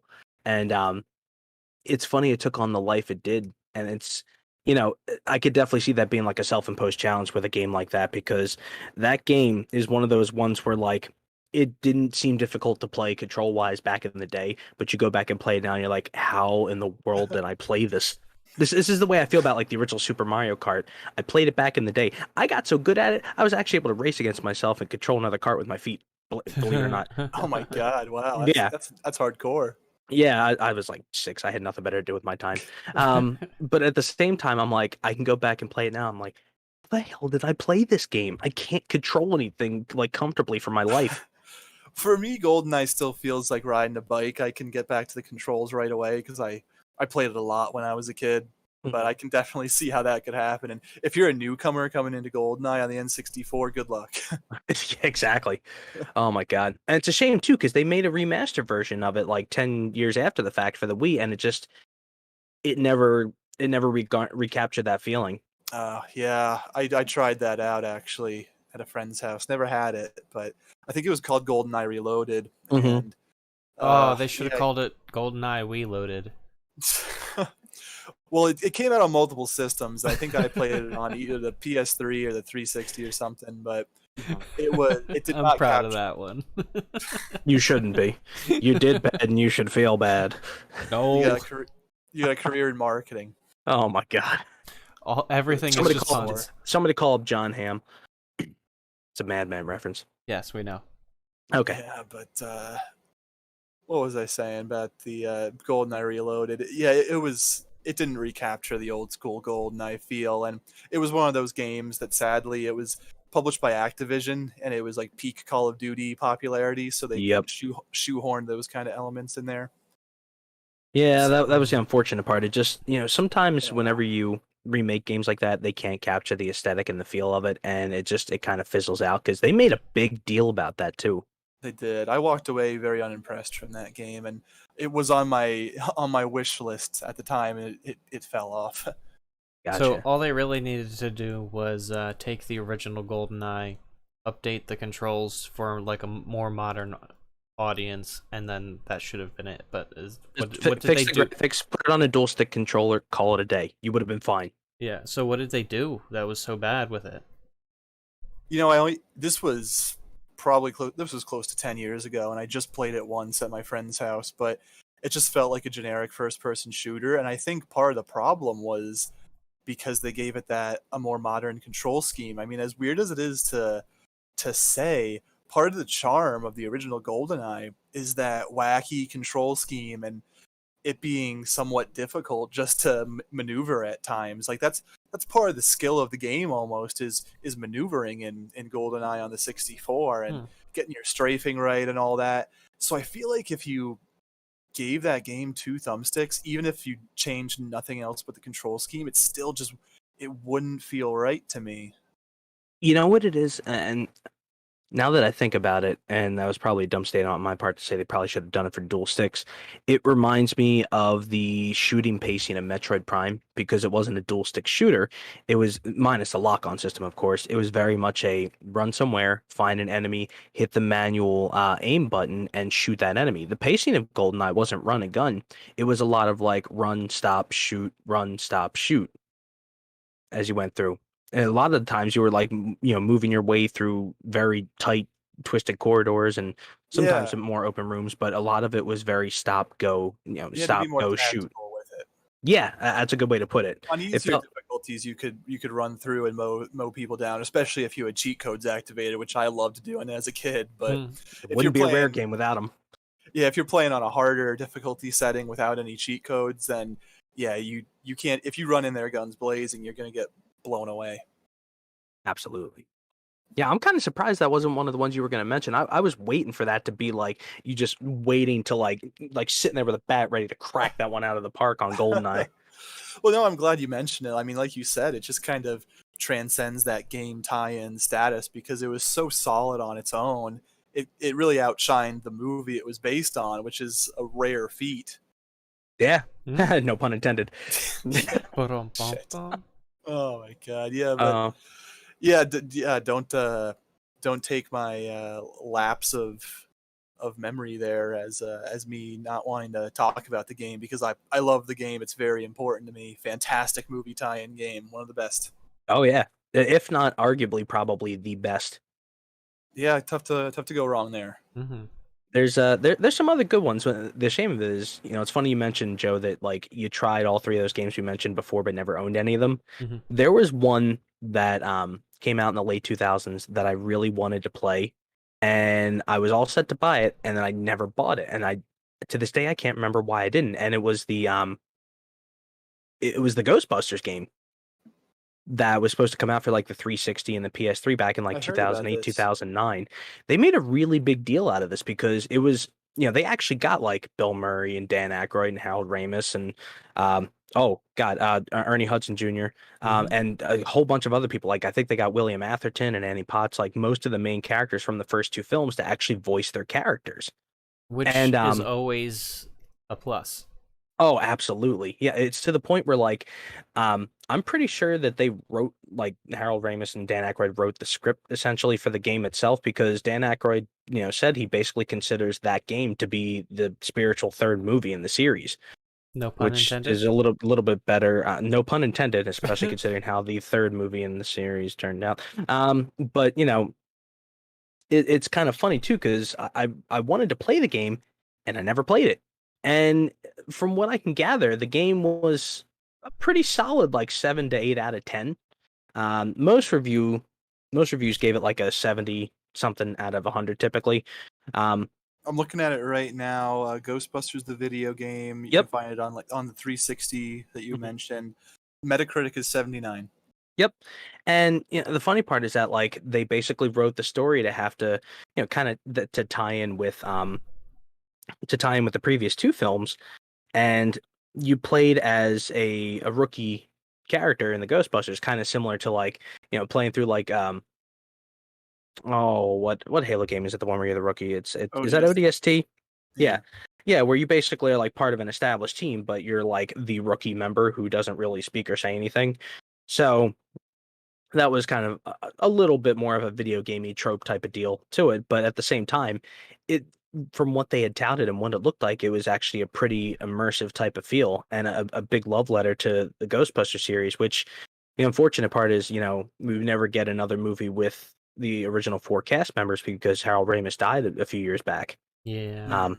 Although I think there's a new one coming out that's it's got Paul Rudd in it. I think the kid from, I call him a kid. What's his name from Stranger Things? Finn Wolfhard. Finn Wolfhard, okay. Mm-hmm. Yeah. I forget what the actual name of it is supposed to be, but it like actually looks and kind of feels like a modern, gritty, like rural version of Ghostbusters. So, well, yeah, it can't be any. Just typecasted into like being in the things that evoke the idea of like 30 years ago now. Ever since he was in Stranger Things, I guess so. Like he was in it, right? Yeah, I mean he was in that. He was in. He was in a Weezer music video where they played "Take on Me" by Aha, which was supposed to be like a video of them playing that like 30 years prior. Yeah. So, yeah, that kid is that's stuck in the 80s aesthetic now. It's not a bad thing though. I mean, the aesthetic is cool as long as we don't like resuscitate the bones of Ronald Reagan. I think we'll be fine. Well, it's kind of funny too because yeah, I'm hoping that movie turns out to be something good, especially considering how the 2016 one turned out. yeah, I was about to say it can't be any worse than the Melissa McCarthy Ghostbusters movie that we don't want to remember exists. I mean, I'm Can you guys go ahead. believe that I have never seen a Ghostbusters movie? I can believe Oddly, that oddly enough, because yes, I can. There's always like a few distinct things like that you've kind of missed and that also you to be wouldn't think you would. honest, I hadn't seen the first Ghostbusters movie up until maybe like 6 or 7 years ago. So yeah, no, I can totally understand not ever seeing any Ghostbuster movies. They're great films. The first one is really quite good, and the second one is actually quite good as well. Mm-hmm. Yeah, Russ, I remember we used to work with a guy who loved Bill Murray. Bill Murray was Oh like my God. his spirit animal, and he Yep. wanted to become a voice actor. And his favorite movies were all Bill Murray movies. And when I told him when I told him I hadn't seen Ghostbusters, he was just like, "No, you need to leave work right now and go watch that movie." Oh, Yeah, all right. Well, cool. maybe this October I'll fix that. Yeah, That would be cool Yeah. to watch that. Like they're great films. They're a great example of a non-comedy film with comedic actors. Mm. So Yeah. like the story isn't really a comedy type of situation, but the timing and the comedic like instincts of, you know, Bill Murray is your straight man. Dan Aykroyd is meant to be like your kind of like socially inept what we'll call it, like Buffoon. scientist enthusiast. Hal Ramis is the very like, you know, has a very dry affect, but somewhat of a dry sense of humor, like scientist type of person. And then sorry, I should rephrase. Bill Murray isn't really the straight man as much as he's more like the regular kind of guy who's a smooth talker. And then Ernie Hudson winds up playing like the straight man of the group. Mm. But they were all SNL actors, weren't they? Bill Murray and Dan Aykroyd were. I'm not sure where Ernie Hudson came from, but Harold Ramis was actually on Second City Television, which was a thing that like Eugene Levy and John Candy and Rick Moranis were all on. Oh, Speaking okay. of Rick Moranis, he's also in that film as well. Yeah. So yeah, great, fantastic film. I think Sigourney Weaver is in that as well. Yep, she is. There's all-star cast. There's the guy that played. Yeah, absolutely is an all-star cast. It's Yeah, really great. William Atherton is in that, and he plays the this EPA agent. That was the guy who played the reporter from Die Hard. I don't know if you guys. Oh, and he also played in a movie called Real Genius that had Val Kilmer in it. And he plays like a great like jerkish kind of bad guy, but he's not really like a bad guy. He's just like an antagonist of sorts to them. But it's a great film. We got to watch that, Mark. Okay, yeah. You guys have any other things you want to add about games that were The good ones? tie-ins? Joe, do you have any other good ones? Actually, you know what? I do. This wasn't one of the 3 games that I've played today to kind of like get myself refreshed on it, but I have played it recently, and it's kind of one of those like it's an average kind of movie tie-in game. But The Lost World Jurassic Park, kind of a few months back when I was going through like my, Jurassic Park revival, of being a Jurassic Park fan. I went back and I bought the first one on Blu-ray, and I watched that, and then I bought the novels, and I read through the novels within like a couple of months. Like nice. Yeah, and I really enjoyed it, and so then I was like still hungry for like more Jurassic Park content that wasn't turn to video games. Yeah, so I dusted off my old copy of The Lost World Jurassic Park the game, and it brought me right back to that moment of when I was like a little kid, just like going through the first like introductory level where it basically it's just like one of those games where they hand you the keys to the Ferrari and go, have fun, kid, because the first level is like the first level is where you play as the T-Rex, and you just run in a straight line, just like eating infinite like soldiers just trying to shoot you. So what's the title of this game? The Lost World Jurassic Park the game. What system is it on? PlayStation 1, I want to say. Okay. I don't know if it came out on anything else. What genre? It's kind of like side-scrolly platformer. Did they have the John Williams score in that? Yes, they did. Oh, that's fantastic. It That alone was can half save a game. Yeah, so like the first level was like just straight up like catharsis on ice. So like and then after that is when it kind of like it slows down and you get into more like more platformy bits where you play as the Compsognathus, and then you go through that, and there's like different, you play through like different sections, and then you slowly build your way up the food chain to working your way up to playing as the T-Rex again, and then you play as Sarah Harding to finish out the last 3 levels, and it is so good. It's really challenging, but in a good way. That's cool though. I remember. I don't know if I ever played it. I think it was just a game that I remember watching my older brother play. But we had a Jurassic Park game for the Sega Game Gear. Ooh. Oh God. I remember thinking it was cool, but I think it was the same kind of style, side-scrolling, kind of platforming. That's the but one where you play as Dr. Grant, right? I think so. I think you can get like a gun or a whip or something. But Mhm. I always remember thinking it was a pretty cool game.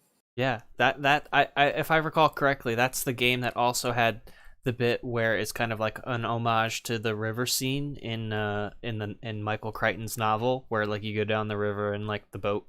So It sounds familiar. yeah. Yeah. In Yeah, case those of you who haven't read the novels, you should go read the novels because they're fantastic.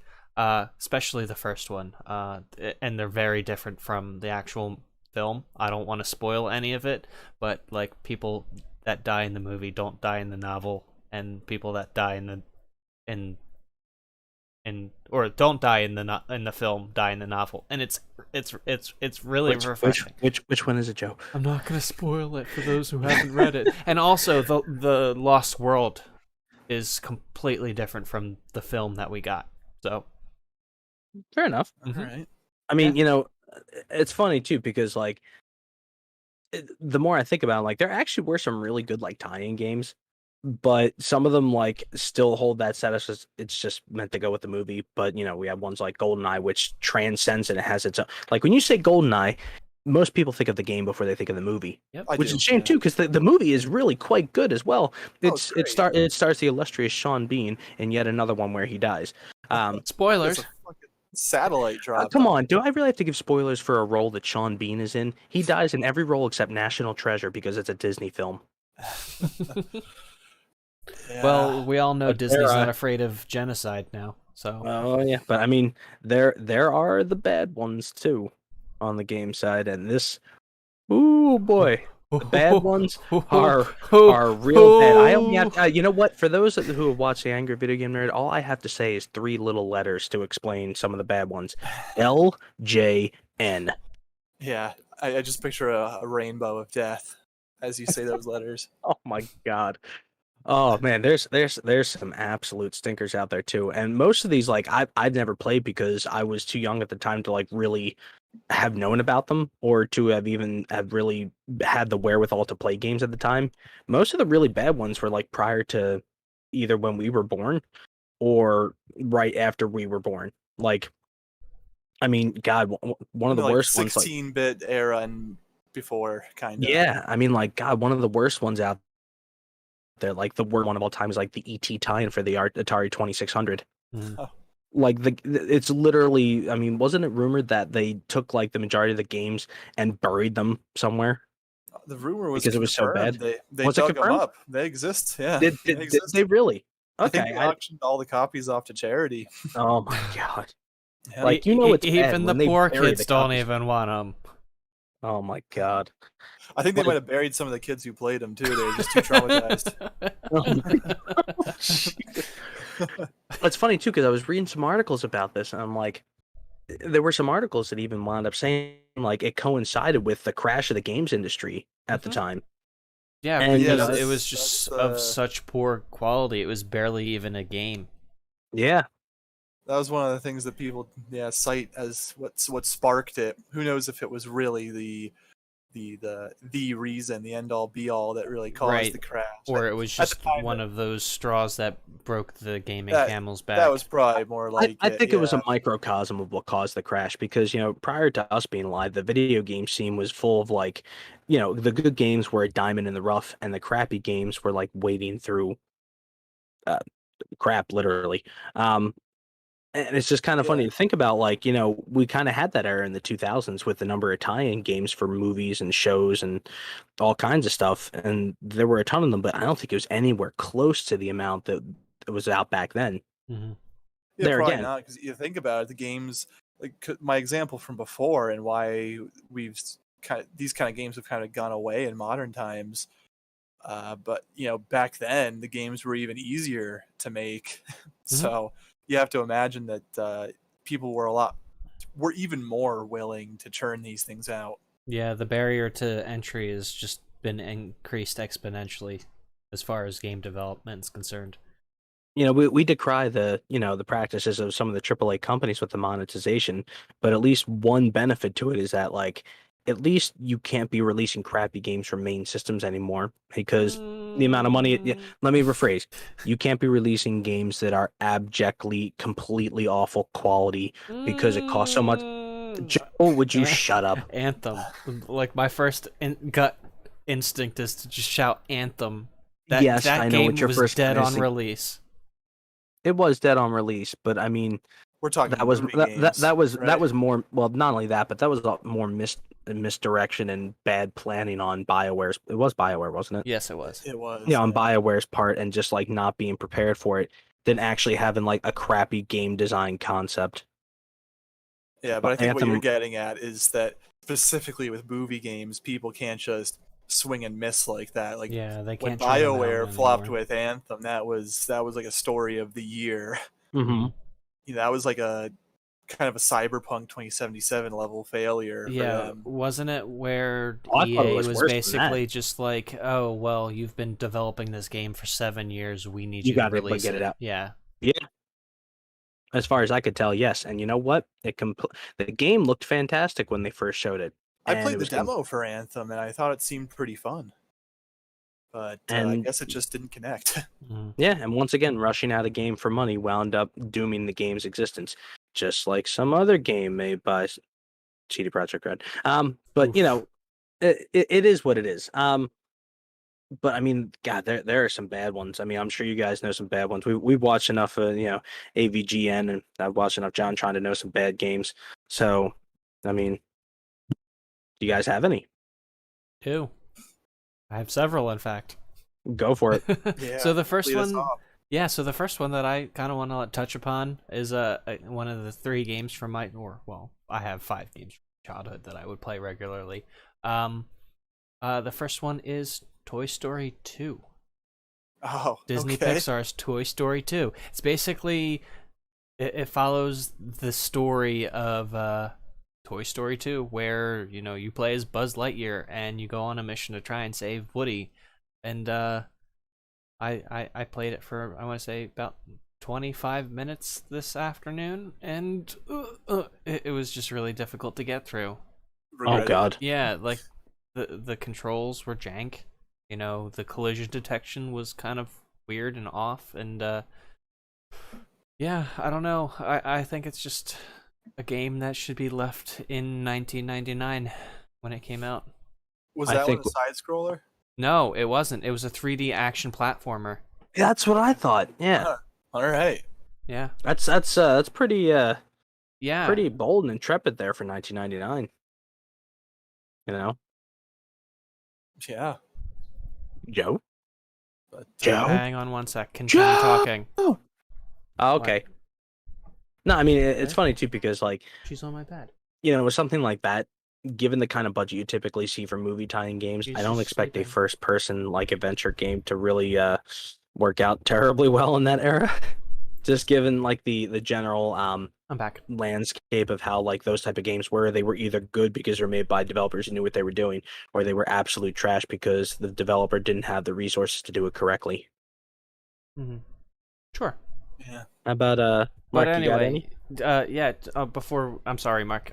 Just before we go ahead on, continue on with that, I want to finish up my thoughts with Toy Story 2. Oh, go ahead. So Yeah. it also talking about the other games that I want to talk about. So A Bug's Life and then Disney's Tarzan. All of them kind of had like very similar like layouts. Like the game is just like, all right, you open up the game and you're immediately brought to like the title screen. It's just a still frame of like a picture that is associated with that game or that franchise.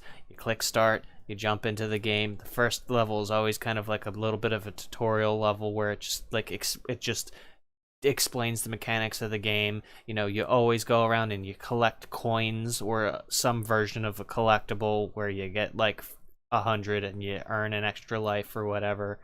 And it's just very like generic, basic like platformer stuff. It's kind of funny too because like during that time, Disney had some actual like prior to that and around that time, Disney had some decent movie tie-in games for like the Genesis and the SNES. Like the SNES version of Aladdin was pretty good, and the Genesis version of Lion King was pretty good. But I will say though, out of those three that I played today, I enjoyed my time the most with Tarzan.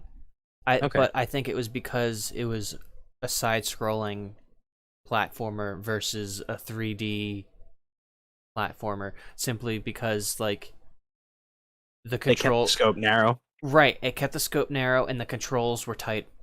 They were a lot more tighter than with the Toy Story and A Bug's Life. And I think that's just simply due to like the developer's lack of experience with developing 3D titles at that time. So I don't know. I mean, it was, you know, developed by I think Toy Story, was developed by Activision, and A Bug's Life Really? Yeah, so yeah. And then A Bug's Life was, I think, specifically with Disney Interactive. Okay. Mm-hmm.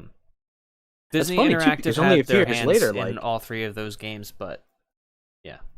that's funny too, because like only a few years later, I mean, I'm sure Disney Interactive had their hands on your Kingdom Hearts in addition to Square Enix. Mm-hmm. So it's kind of surprising that like, you know, they were churning out such crappy quality games a few years prior to turning out like an absolute classic for the PS2, you know? Yeah, and I mean, I think that was kind of like their real first foray into like I said, their first foray into 3D games. So that could just be kind of like a symptom of like why The era. those, yeah, because if you think about it, 3D games didn't really start coming out until the mid to late 90s, and by that point they were like, all right, well, we got our movie's coming out, you got to pump out this game, go get it done. So yeah, It kind of begs the question because I have to wonder how some of the movie tie-ins would be now that you have like, you know, studios much more competent studios for the most part, as long as they're a decently sized one, and having like engines available like your Unreal Engine to actually work with. Mhm. I mean, like I get the feeling like the actual quality of them, if they had some decent funding behind them, would actually be fairly decent. Yeah, and enough time to actually plan out a game, and enough notice in advance of the material that they're working with and the kind of direction that they need to go in, instead of just a quick rush job. Yeah, I mean, You I know know what? it's not necessarily like a movie tie-in, but it's still related. Our topic from earlier with Fallen Order, you know, like that game is fantastic. Yeah. Yeah. Yeah, it's a solid game. Mm-hmm. And there again, you know, they were able to basically write a story that was tangentially related to the majority of Star Wars stuff, which means they didn't have to worry about, and we didn't even touch upon this as a reason why some of these movie tie-in games were so bad, but they didn't have to wait for somebody to give them like the script or at least a general overview of what went on in the movie to tie the game into. And the funny part is, I didn't even think about that, but if you're making a tie-in game for a movie, I mean, you're going to get the general story beats of it in probably less time than it takes to actually turn out a decent game. Mm-hmm. I didn't even think of that. Yeah, and I mean, with like these games that I'm talking about, like they basically just had cutscenes from the movies in between the levels to kind of like set the mood for the level. Maybe that's why they all feel so generic. Yeah. Is because like they literally just called upon like standard gaming tropes and set the characters in it. Yep. Mark, do you have Yeah. one? Well, I think my answer to this would just be I was just smarter, maybe, because I just avoided these kind of games for the most part growing up. Hmm. I mean, there were some outliers here and there, but for the most part, I didn't play a whole lot of movie tie-in games aside from the ones that I've already mentioned. I mean, I remember one time my older brother came back from the game store because it was, I don't know, my parents took him out so he could go get a game, and he came back with the tie-in game for the movie Van Helsing. Oh, and that could have been good too. And I Ah, remember looking jeez. at it, I'm just like, why the hell did you get the game for Van Helsing? You could have gotten anything else. Dude, it's I remember, Wolverine. yeah, it's Hugh Jackman. I remember watching him play, and it actually seemed kind of cool. But for the most part, I just kind of avoided these games and played other things. And you had cautionary tales like the videos made by angry video game nerds. So you see a lot of crappy games Oh yeah. on movies there. So I guess I would have to defer to tell people that if you're unfamiliar with the work of James Rolfe, the angry video game nerd, then Ooh. go educate yourself and watch some of these videos. Absolutely. You know what always stuck out to me? Like when he did the one on the Back to the Future game that LJN did, Hmm. when like the majority of the game it has to deal with like skateboarding, when it's not even remotely related to like Back to the Future minus that one hoverboard scene and the skateboard scene, like in the first one and the second one. Yeah, they could pick a minor part from a movie and just make a whole gameplay segment out of it. Absolutely. I'm watching him play this. I'm like, how the hell is this even a Back to the Future game? This looks more like that freaking Paperboy game when we were like skateboarding down the street Yeah, and throwing, yeah, throwing papers at people's papers. doors. Yeah. I Oh remember my that. God. Do you have any, Russ? Um, I just remember watching a video on one where there was actually a tie-in game for Charlie's Angels for the GameCube, which was ironically enough they got the actresses or actors like I think it was Cameron Diaz and Lucy Liu and Drew Barrymore to actually do the voices for the characters, but it's so absolutely god awful. Oh Like God. it's just like the game is awful, the gameplay looks awful, their voiceovers sound like they basically sat there for a first reading of a script with no affect on their voice based off of like the actual scenes at hand. It's so bad. They probably record their lines when they were in between shots for the movie or something. Yeah, that's what it sounds like. It sounds like somebody was just like kind of reading through the script and then recorded their lines with no emotion, no affect, no anything. And it's just like I know like a big thing about that era is it was a quick cash grab to like get money and capitalize on a movie success. But I mean, you could have made a decent game out of something like that, but nope. They just absolutely completely messed it up big time. And that one always stuck out in my head because like that's closer to that, GameCube and it's in that GameCube and PS2 and Xbox era where, some of the better ones we mentioned are actually present. So, I would have not been as surprised if it were like a few years prior and if it was in like the PS1 and N64 era. But Okay. that was kind of surprising, but also like just looking at it like this isn't even so bad it's good. This is so bad that it's awful. Yeah, not every movie tie-in game can be Shrek 2. Oh my God. Do you remember that game, Mark? Shrek 2? I've never even seen the Shrek movies. I've never played the games. No. Oh man. I'm gonna give you a quick synopsis of the Shrek movies. Every Shrek movie is basically the same. So Mike Myers decides to hop over to a different part of the British Isles to do an accent besides his Austin Powers accent, and Eddie Murphy does Happy Eddie Murphy for an entire film. All right. Yeah. That's pretty much it. But In the no. morning, he's making waffles.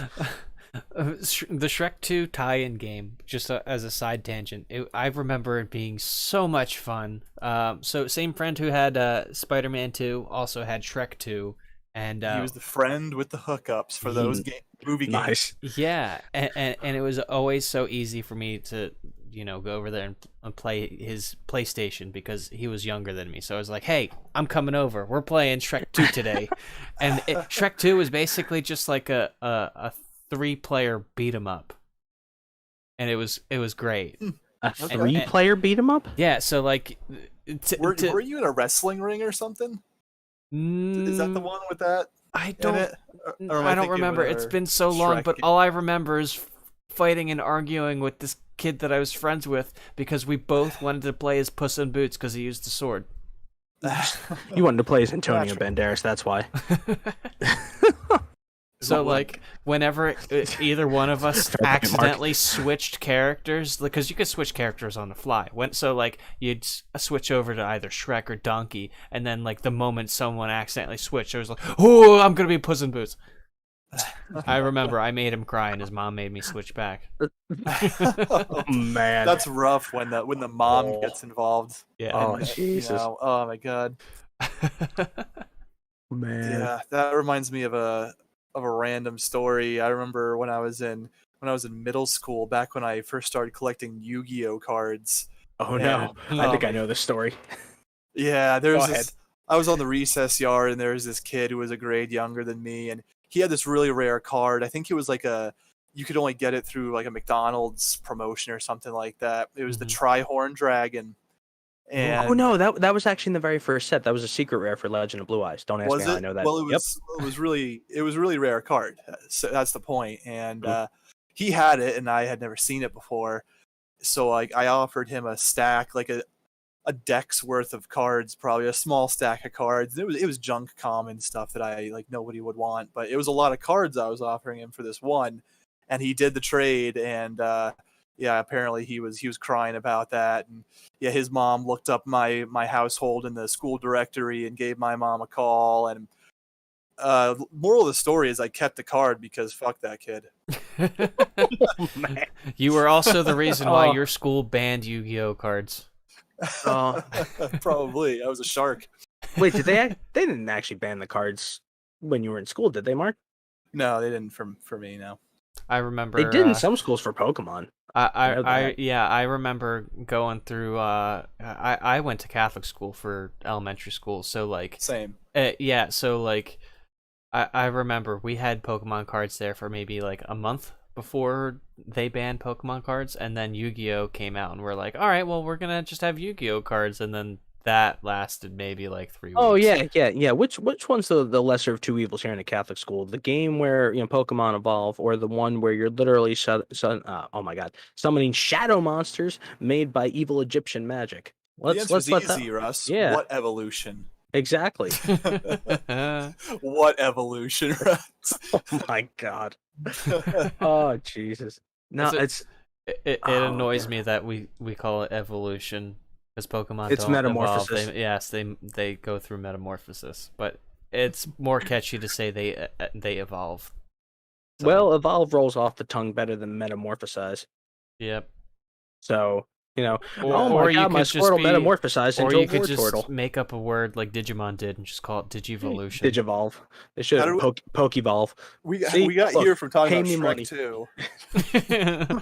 They should have called it Pokevolve. Now Game Freak probably owes me some money after that. No, so they might. They should. It's also kind of derivative of Digivolution. Shh. Digivolve. Shut up, Joe. All right. They don't call Pokemon breeding DNA I can't even say it. What is it? DNA Digivolve. DNA Pokevolve. There we go. So take that. No, yeah. But it's just. Oh my God, I remember those days. The Tri-Horn Dragon was nothing to write home about either. No, it was just like a weaker Blue Eyes White Dragon, but it was cool. That was the point. That's why I wanted it, and it had a cool shine to it. Yeah, it had like this wavy blue-purple background. Yep. Yeah. Man, I wish I held on to that thing.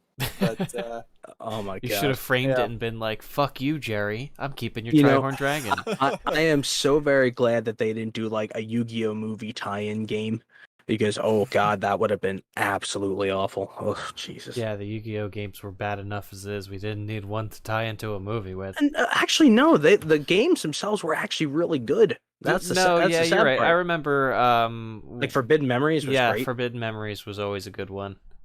It's Oh the my only one I god, ever played. Duels of the Roses was good, but I never got a chance to play that. I've Wait, watched some Forbidden playthroughs. Memories, was that the PS1 game? That Mhm. was, yeah. That was Otherwise one of known the, as the the Thunder Twin-Headed Thunder Dragon Simulator. that was one of the 2 Yu-Gi-Oh games that I owned, I think. So it's kind of funny that all three of us own this random PS1 Yu-Gi-Oh game. I bought a PS1 to play that game. Wow, who would have thought that was the console seller for you back then? Oh my god. Dude, I can't like explain how much I was into Yu-Gi-Oh from like age like 12 to 16 or 17. So like it was pretty bad. Yeah, do you guys Anywho, have any more bad movie games you want to talk about? that I want to talk about. I don't want to dredge up memories I never had. I'm going to start having like vicarious nightmares. It seems like Joe is a well of this I- information. He is. I am. Go ahead. And it's simply hear it. because I had parents and grandparents and aunts and uncles who just Hey didn't man, you're not know the any only one with better. parents and grandparents. So like, that example you gave earlier was actually pretty realistic. Oh my god. You were actually quoting your real grandmother. Yeah, I was. Except she had a thick Eastern European accent. Here you go, Joey. I bought you this what you call the Harry Potter. You like Harry Potter, right? I'm like, yeah, Grandma. I like the movie and I like the books, but the games are trash. You're a warlord, Harry. You don't even get that bit. Like in Harry Potter and the Sorcerer's Stone, like first of all, the game controls like horrible, especially when you're trying to do like the broomstick sections when you're trying to fly through the magical hoops. I could just imagine. Oh my It's god. Superman 64 levels of flying through hoops, is it? It's God, yeah. how could we exactly. forget that game? Yeah. Oh my god. Was that a movie tie-in? I don't know if it was a movie tie-in, but I mean, like it. Actually, no. It was more arguably like the animated series tie-in, but yeah, still flying through probably. hoops. Oh my god. Did you ever? They made a standalone Quidditch game for Harry Potter. Did you ever play They that one? did, yeah. I had it on my PC all the way Was it back in the day. Yeah, it was Harry Potter Quidditch World Cup, and I remember What was it? that one was actually pretty good. Oh, okay. Yeah, roster was really limited. You got the four houses, the four houses in Hogwarts to play as, and then once you finished the Hogwarts House Cup or whatever, or Quidditch Cup, you moved on to the World Cup, and I think there was like 6 or 7 playable teams. And one of them was like England, and then Romania and Bulgaria, or something Wait, like what? that. Yeah, it was like just like Harry Potter lore, like stuff, and I think Pitching. yeah. It was Interesting. like England, United States, Romania, Bulgaria, or something like that. Germany, just like typical like Harry Somebody Potter was stuff. just watching like the World Cup and decided to make a Harry Potter game out of it. No, and it was fun. Like it was easy to cheese because like the Golden Snitch didn't come out until like the Golden Snitch, the two halves of the Golden Snitch connected in the middle, but the only way to like get that to happen was to pass the quaffle over and over again. So like you could like just speed run matches and just like cheese it by passing back and forth to your teammates till the snitch came out, and you just I think catch this the is snitch what and it's end it. like when I talk about Star Wars. This is what it sounds like. Yeah, it's exactly what it sounds like, I'm assuming, because like I really like Harry Potter, so like It's a shame too. Like I look back on it because when it first became popular in like the early 2000s, I was so adamantly against it because I was such a Star Wars person as like a 12 and 13-year-old. I wanted nothing to do with Harry Potter, and it's a shame too because like I really never watched the movies. I never read the books, and I feel like I probably missed out a good bit. you didn't I have wasn't any more. into it either because I thought Harry Potter looked like a dork. Oh, man. Well, yeah. Yeah, it wasn't until I met my fiance, and she's a big fan of it. So years ago, like shortly after we started dating, we watched through all the movies because I had never seen past like Goblet of Fire. hmm So we watched all the movies. I do enjoy the movies. They're pretty fun. Gotcha. I think I got about a third of the way into the very first one, and I stopped. Oof. They're worth a watch. You definitely need to give it another try. Gotcha. And John Williams did the score for the first 2 Oh, movies. I know. Was it the first 2 or the first 3? I want to say it was the first 2. I don't know about the third one. I know they Fun changed fact, directors. The man who in between the second and third one, because Chris Columbus did the first two. Gotcha. Yeah. Do you know who the composer was after John Williams? Not a clue. So if I remember correctly, the composer for the later films was a composer by the name of Alexandre Desplat, who, fun fact, was supposed to be the original composer for Rogue One, but backed out partway through production. So they got Michael Giacchino, who's the composer for The Incredibles, and he wrote the score in like 4 weeks' time. Oh wow. Oh, Mm-hmm. yeah. Yep. So Talk about it's a being shame too, because inspired by money. it's funny too, because like Desplat had a lot of good experience, in using John Williams' established themes to write a soundtrack with, and I kind of have to wonder like what Rogue One would have sounded like soundtrack wise had he actually written the soundtrack. Yeah, true. That was a small tangent. Sorry, I had to mention it. It's interesting though. It seems like you're gonna carry the team on this one here, Joe, because like it seems like you were handed more of these movie games than the rest of us. I'm really curious honestly, to and like what else you have to say. Like I said, it was just because I had family members that were like, "Oh, you like this movie? I'm gonna get you the game for it." So like recently, I went back with my girlfriend to try and play a little bit of Harry Potter and the Sorcerer's Stone on PlayStation, and Oh no, she's not a video game person at all in the slightest. So like it was kind of funny to watch her like just flounder around and struggle with it, but like but like even when it got to like my turn to play it, I was just like, oh my god, no wonder you were struggling. The controls I'm are not much ass. better at this than you are. Yeah. Oh my God. Like the controls were like straight up ass. It was terrible. Oh man, it's kind of funny how like we would have put up with that kind of stuff back when we were in like our early teenage years, and now it's like, yeah, I have absolutely no room for this whatsoever. Early teenage years. I was playing that game when I was like 11. Tween years, whatever. I'm sorry, I was born in the late '80s, man. Cut me some slack here. Yeah, I know, you old fart. I was only around. I remember when E.T. came out and we buried all the copies because we were so embarrassed. Dude, I was only born in '88. I wasn't born in '82. Come on now. Yeah, 1888. Jesus. Yeah, I remember William McKinley. Any other games, Joe, or do you feel like moving on? I mean, I kind of like hit on all of the games that I wanted to talk about. I mean, I could go into more detail about A Bug's Life and how the game controlled terribly, and but what I found interesting about it was like it had like a level upgrade system, because like I guess you just go around collecting tokens that would like increase your skills for that level, like because you would always start off every level with just like bouncy mushrooms, because so like the way that it worked was like you find seeds throughout like the map that you can jump on to like create plants to help you platform around the level, and then as you collect tokens you'd upgrade those seeds, and then you'd get different seeds and upgrade those and stuff like that. I have no idea what the heck kind of game that is. 3D action platformer. I'm hearing like, yeah, there's a level up system for a bug, and then you also like jump on some seeds which grow into bigger things which help you get to other. I'm like, is this a gardening game? No, it's not. It's A Bug's Life. I know. It's just like, it sounds too fantastical to be true. Yeah. It's a Harvest Moon spinoff. My God. It plays like trash. Oh Jesus. Oh man. It was pumped out to get hype for the 6-year-olds when A Bug's Life came out.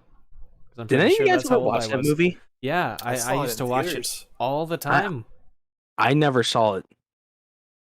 I take that back. I think I saw about a half an hour's worth of that in a store that like specialized in like TVs and stereo equipment, because they had it playing on all the TVs. Yep. But I your just parents remember were shopping, so you had to sit on the TV for half an hour. And I distinctly remember at that time there was like two movies that always got mixed up. It was Ants and A Bug's Life. Yep, because they came out about the same time, it was were basically the same story. They couldn't put it with an S. It had to be with a Z. Mm-hmm. Oh my God. Yeah. I remember seeing Bug's Life. I remember I invited one of the kids from my class I think I was in like first grade or something. This is a long time ago. Mhm. And it was a kid that I normally didn't hang out with. And before the movie, we went to a McDonald's play place, climbed around in some tubes for a while, and we watched the movie in the theater. So They never found him, did they? no, never got out of that ball pit. They're still looking. Oh, jeez. I didn't mean for that to take such a dark turn. He's in his early 30s now, but he's still lost in that ball pit. Oh yeah, basically it's an entire ball pit of Wilsons. He just named them all Wilson. To all the listeners, we'll be posting an age progressed photo of what he may look like to this day. So Check your local ball pits. yeah. Have you seen this man? Have you seen this 30-year-old rolling around in a ball pit near you? Oh Jesus! He's like, the McDonald's is shut down. He's still rolling around in the ball pit, eating like old McDonald's hamburgers that haven't decayed since the day they made them. I'm getting flashbacks to the late 90s of listening to that one song by Fastball. But where were they going without ever knowing the way? By The way. Fastball. Do you know the From way? the album all the pain money can buy. That's one of my favorite songs of all time. What? I don't even know this song. Oh, Russell, if you're Oh my god. if you like listening to decent one-hit wonders, that's a song for you. Oh god. They have some other good songs on there too that I like listening to this day. I have the CD. Mhm. It's a good one. It's a classic '90s song. You've definitely heard it at some point. I probably have. I just probably wouldn't recognize it by the title. Mhm. Yeah. Yeah, it's a banger. Man. Oh yeah. Quick aside. This isn't a movie tie-in game per se, but you guys remember the Hobbit video game that came out in the early 2000s? I do, but I never played it, and I was always interested to play it. Yeah, just the conversation reminded me of that because there wasn't like a Hobbit movie at the time. It was based on the book and cashing in on the Lord of the Rings hype from the time. Mm-hmm. But I just think it's kind of funny because there was a school assignment that I had back then, and I was supposed to read The Hobbit. Oh no! And take a test on it. I remember you mentioning it. Yeah. Oh yeah. Instead of reading the book, like I think I got part of the way through, and I was like, "No, this sucks." I rented The Hobbit, the game, and it did not exactly prepare me well for this test. Oh my god! Believe it or not, the first half hour of the book doesn't involve Bilbo climbing tree branches, collecting coins in the Shire. That's it's not something that happens. Oh my god, dude! I did that with like the accelerated reader program for Fellowship of the Ring, and decided to just rent the movie and hope that I could like ace the test on that alone. Nope. But I had no idea what was going on. Next thing I know, probably every question was about Tom Bombadil. So yep, Tom Bombadil isn't even in the films, and the entire like first maybe like third of the novel, they're still in the Shire.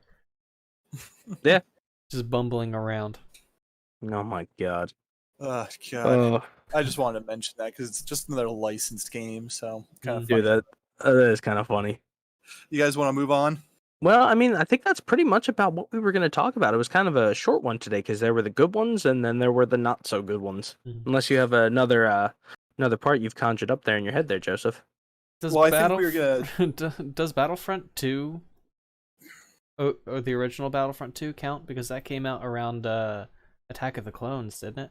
I would consider pretty much every Star Wars game to be a movie tie-in, because it's all related That's to the true. Star Wars movies and the universe in some way. There was one that was a more of like a beat for beat tie-in, and it was the second Rogue Squadron. Like the very first Rogue Squadron had like almost no relation to the actual movies in terms of like planets you would played on or seen in the movie that you would actually have missions on until like the very bonus missions at the end of the game. But the second one, which was for the GameCube, I think it was a launch title actually, had like the Death Star attack, the Battle of Hoth, the Battle of Endor, and it had like all those main big battles from the movies. So I mean, I guess it was kind of a tie-in. I guess Battlefront would it have been Battlefront 1 or Battlefront 2? Because Battlefront 1 basically like culminated in the Battle of Geonosis. Yeah, they blend Battlefront together for me, but I mean, it all filled in blanks and supported the stories. So I would say they're kind of tie-ins in their own right. Dude, Battlefront 2 had a really cool campaign though with the story of the 501st Legion, like from Yeah. episode 3 straight up to episode 4 and 5. Yep. Yeah, those were both great games, cool campaigns. Oh yeah. I mean, I guess you're right. Like the entirety of every single like Star Wars game, with a few exceptions, is essentially Italian. But it doesn't follow like it's not like it's episode 4 Star Wars: A New Hope, the game, you know. Mhm. So Yeah, but you guys want to talk about movies out there that haven't gotten game adaptations but probably should have them? That's an interesting question. That is. That's kind of a cool topic. Oh God, I'd have to actually kind of. I can start things off if you're. Shaun of the go Dead. for it. Shaun of the Dead. I love that movie. It'd be the quickest game ever. You know, we head on down to the. Oh God, what was the name of the bar? The Winchester. We head on down to the Winchester, tie one on, and wait for all this to blow over. Well, no. Credits. First, you gotta, get the car, drive to Mom's. Get the car. Mm-hmm. Sorry, Philip. Sorry, Philip. Head on down to the Winchester, have a pint, and wait for all this to blow over. Grab Liz. Oh, right. I don't. And then head to the Winchester, grab a pint, and wait for it all to blow over. The game takes about 10 minutes. That could be a funny plot for it, though. Like you actually follow that list, and that's how you get through the game. Oh my God. Yeah, so it's interesting to think about. I'll start things off. I'm going to say the Boondock Saints. Ooh, that'd be kind of cool. That could be an interesting game. You could pretty much be going around as the Saints, just taking out random crime kingpins. It could be like maybe a first or third person shooter and doing stuff like that. Just taking out the bad guys, and maybe there could be some, that typical like Boondock Saints flair in there with like the religious elements. They could pepper that into the game to spice Find the real up. Willem Dafoe. Yeah, bring him in as a voice actor. Get the characters back. But I think that could translate well into games. That's a cool one. That'd be pretty cool. Ooh, it'd be a good one, and this should be near and dear to both of your hearts by proxy. Escape from New York, the video game. Ooh, yes. That would be, yeah. We need to get Kojima in on this one because actually it'd be so meta though, because like obviously Metal Gear Solid and Metal Gear based off of that. It would be like, could you imagine? Because that whole film, like that setting lends so well to like a stealth based like third person cover shooter. Yeah, Snake Plissken was a big inspiration for Snake in Metal Gear. I mean, you put them side by side, and they're basically the same person. The same voice, same everything, essentially. Yeah. That would be a cool one. That would be good, yeah. And it would be good as a stealth game where you're trying to sneak out with some action elements peppered in. That'd be cool. Yeah. Now for my serious film. I don't know. Give me a minute.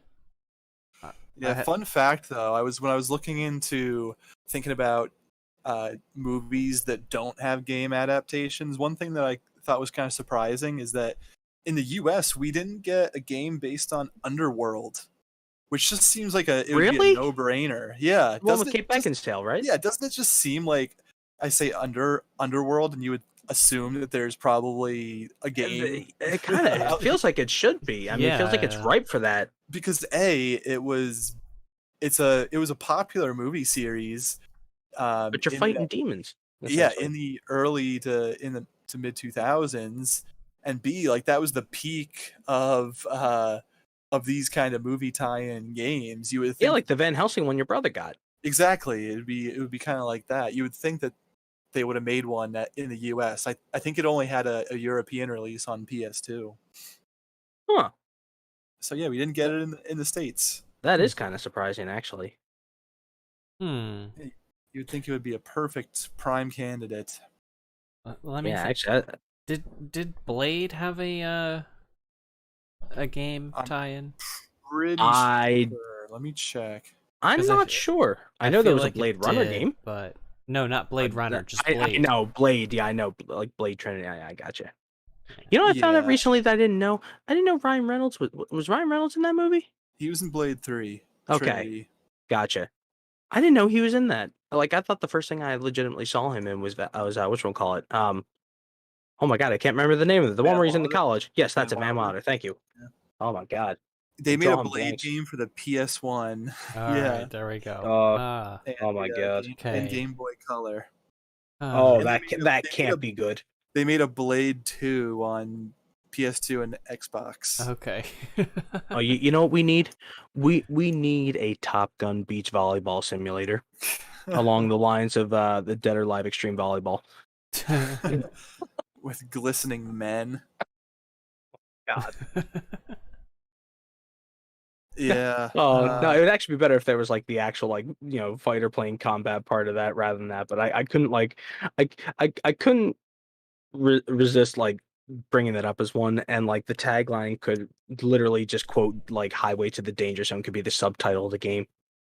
Well, as someone who was talking about who referenced the nerds videos, you should know very well that there's a Top Gun game. Oh yeah, but I Oof. mean like as in like a more recent one, not that one. Oh my god, you can't land on the ship for nothing. Looks like they made a couple on the PS3. Is that the one where he played it with the like all the accessories for the NES and he couldn't land the thing on the aircraft carrier? He couldn't. I don't know if he was playing with accessories, but yeah, the theme with that video is that he couldn't land the plane on the aircraft carrier. Yeah. Oh my god. Ooh, I got one. Okay, Go ahead. so thinking a little bit outside the box, but an RTS of Starship Troopers. Oh, that'd be Okay. cool. Yeah. Or yeah. That's interesting too, Yeah. because like that film and the book itself has actually got a good bit of political commentary to it. Mhm. I kind of feel like the game would probably like lose some of that subtlety to some Yeah. extent, but Well, I could see much it being like a the cool later RTS. films did. Yeah. But it would be a fun RTS. You just command your platoon of troopers and fly off to Clan Dathu to fight the bug horde. Well, it's funny because like I feel like a lot of films that have like that war aspect to it would definitely translate well into certain types of games. Like you could even have one that was along the lines of like Saving Private Ryan or something like that. It's like a World War II type of game, you Mhm. know? Even though I don't Yeah. want to relive seeing that opening scene where like people get ripped apart on the beaches in Normandy. That's kind of rough to watch, you It's a know? brutal one. Mhm. Yeah, man. Yeah. It's kind of funny. I watched that in theaters just a few years ago. They did a limited screening of that movie in a local theater, so I went to see that. So that was a fun experience because I never saw it in theaters back in the day. Fantastic film. Oh yeah. Mhm. Another, as far as movies that could use games, I was thinking Ghibli movies.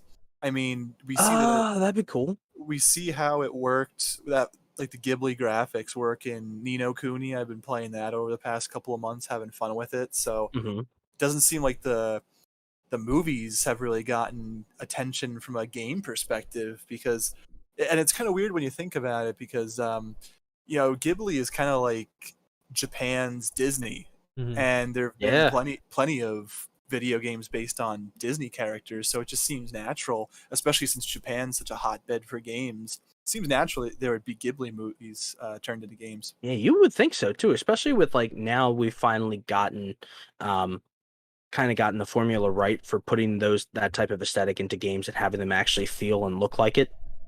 Right, you can do some really make some beautiful games with the cell shaded graphics, and even though I'm playing the Nino Kuni remaster, it originally came out on the PS3. It's a remaster on the PS4, but hmm that I'm playing, even though it's a remaster of a PS3 game, it still looks great.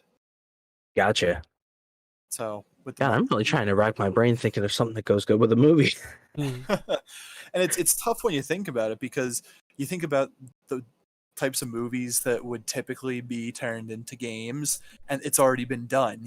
All the big action franchises have had games for the most part. Good point. Here's one. What about Green Street Hooligans? You ever see that movie? No, I never Mm-mm. have. No, never. Yeah, so it stars Elijah Wood, and he's an exchange student. I think he's over in like London or something, and he gets involved with these football kind of gangs, and Oh, basically, hooligans. yeah, hooligans, and Yeah. they're so into football. They form these things called firms over there. They're essentially gangs of these hardcore fans that like Hmm. get into fights with each other and wreak havoc to show their fandom and stuff like that. So that could be an interesting game. Maybe it's a beat 'em up where you're taking on other gang members from other firms. Maybe there are times when you're actually playing soccer in the Joe, game or it's something. the Nika riots all over again. The what? The Nika riots all over again.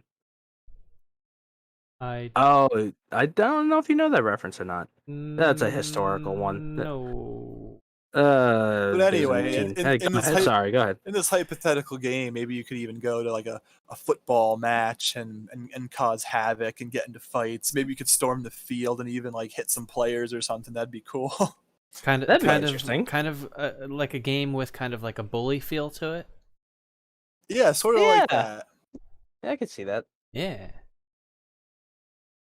God, I'm trying to think what would actually make a good time. Yeah. I mean, it's Hmm. tough because Do you have another one, Mark? Because you seem to be like right able to fire these off. I'm like, my brain, I'm either trying to think of ones that would actually make sense, or I'm thinking of the most ridiculous things like make a game out of the Titanic. You know, Hey, not, that could be one too. I mean, it could be like a survival game where it's starting to sink and you have to oh my move God, from level to level of the ship trying to escape it. dude, that first, would be first like, person underwater platformer. And oh, at the end, you end up drowning anyway because you're poor. oh, You get oh to the man. top and they're like, "Sorry, sir, you're too poor to enter this boat." I'm sorry, sir. It's ice cubes for you. Jeez. Yeah. As long as you don't end up like that one guy in the movie who fell off the stern end of the ship and hit the propeller. So, Oh, oh yeah, doink. I remember seeing. I'm like, oh, geez, man, poor bastard. Well, I yeah. would say Avatar, but that's a game that we're getting soon, so Yeah, it's that's also true. a game that Also, nobody asked for. there's been an Avatar game actually when the movie shortly after the movie came out. Really? Oh, I didn't know that. Neither Yeah, did I. I think it was made by Ubisoft. Yeah, that Hmm. seems about right.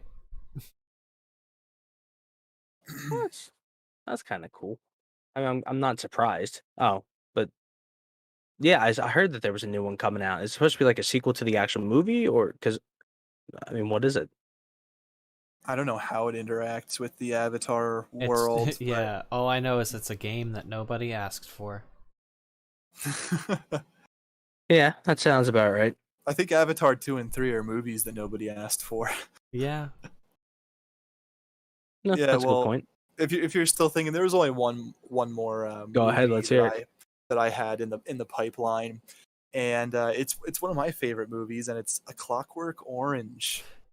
I Oh, think Interesting. jeez, I think that you yeah, that'd might be be able to interesting. make an interesting game with that. Maybe you have a gang of your droogs and you're running around like a sandbox kind of city. Because I always thought the world in that movie was kind of offbeat, kind of interesting. So it'd be cool to explore more of that. And maybe I don't know, you're getting into like gang fights and stuff like that. Hmm. Maybe eventually you do end up getting put into the same rehabilitation program that the protagonist of the movie gets put in. And then it shifts genres to like psychological horror. Yeah, and maybe it Yeah. turns from like a beat 'em up to something like a puzzle game where you're trying to solve puzzles to work through your rehab and stuff like that. Hmm. Interesting. Yeah.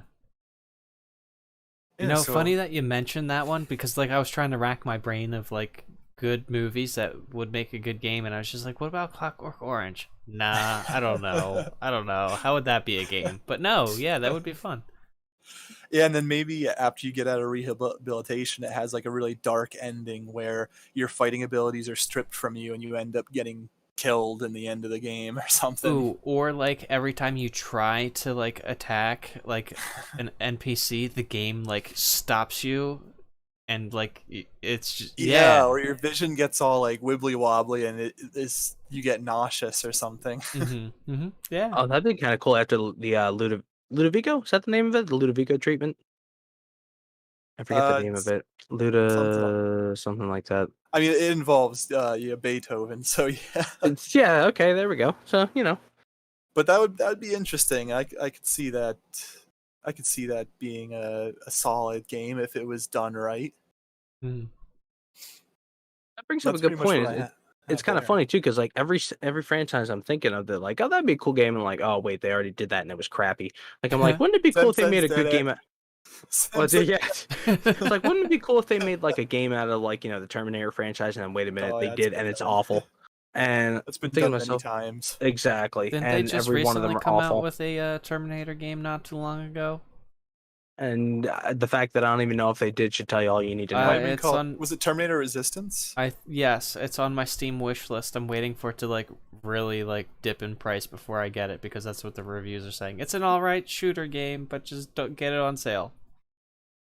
Yeah, I've heard mixed things about it. Some people say it's cool. Some people say it's kind of boring. I hear it has Fallout vibes to it. Yeah. So it might be one for you. But yeah, they've done a bunch of Terminator games. They've done like Rambo games, all sorts of big action movies that you would expect to see have games already do. You know what? You know what would make a cool game series that would be kind of like a cool puzzle game? Da Vinci Code. Like something along that line. Oh, wow. Yeah, you know what? That's I'm glad that you brought that up, because that's something that crossed my mind and that I didn't actually look up to see if it existed. But I totally agree with you. Like a puzzle-solving adventure game. Mm-hmm. I mean, because it's basically like the Tom Hanks like thinks his way through puzzles series of movies. So I mean, that'd be perfect. I mean, almost. Yeah, and then Obi-Wan Kenobi can light himself on fire at the end. Oh, that makes me sad. They made Ewan McGregor the bad guy. But it was the guy that you didn't expect. I know. Because you just recently saw Star Wars, and they're like, "Oh, it's Ewan McGregor." You guys want to hear something crazy? Yeah. There's already a video game for the Da Vinci Code. Is there really? It came out on PS2, Xbox, and PC. Nice. God. It's also a slot machine mobile game. That's not a good thing. It's just like, oh hey, it's a slot game. God, are you telling me they made more movie tie-in games than any of us even knew about? And like I looked at the Metacritic score, 54% for that Da Vinci Code game. But they did not make a game for Angels and Demons. Ooh, that's a good. Arguably, Angels and Demons is a little bit more of the mystery involved in it than the first Da Vinci Code does. The real question is, did they make a National Treasure game? Oh my God! Oh, that would be great. Oh, that'd be fantastic. That actually play as Nicolas Cage and do Nicolas Cage stuff for 20 and they hours. could get Nicolas Cage to actually voice himself and either like whisper or yell all of his dialogue. At least not in my app that I use to look up games. There is no National Treasure video game. There you go. I see it now. It's like an Americana charged like Uncharted game with Nicolas Cage as the lead. And he just spouts Nicolas Cageisms throughout the game. Well, there's no like main Nicolas Cageisms in terms of like things he always does euphemism wise, except for like the unnecessary yelling at the most odd times. Yep, that's basically what I'm talking about. He's just like He's just like A B C D E F G H. Not the bees. Oh my God, that's another one that probably would be a fun. The Wicker mystery Man game. Yeah, the Wicker Man. Oh my God, it'd be a good horror game. Yeah, it'd be a horror like mystery kind of game. That's an untapped potential. There should be some Nicolas Cage video games if he can voice himself. Like... It's the only medium he hasn't been a part of yet. There's probably a Ghost Rider game. I'm sure there probably isn't. It's probably god awful. Yeah, they should just do like one of those like Ghost Rider came out on PS2, PSP, and Game Boy Advance. Yep. I'm not surprised. They should do one of those like mashup games where it's basically just like the Nicolas Cage game? I would absolutely no. I would love to see a National Treasure one because it has everything. It's got Nicolas Cage like pulling random facts completely out of his backside. It's got John Voight's crazy, insane personality. It has like the one guy who thinks he's comic relief, but really just spouts about why people didn't read his book in the second film. And then it's got the one girl who's like the Constitution like expert. And then it's got Helen Mirren. I think it's Helen Mirren who And plays his Sean mother, Bean who when actually. he doesn't die. That But yeah, plot and it's twist the only at the one where end- Sean Bean doesn't Yes, die. but plot and Harvey twist. Keitel. Plot twist at the end of the game, Sean Bean dies. Oh no, you can't do that to Whoa. Sean Bean.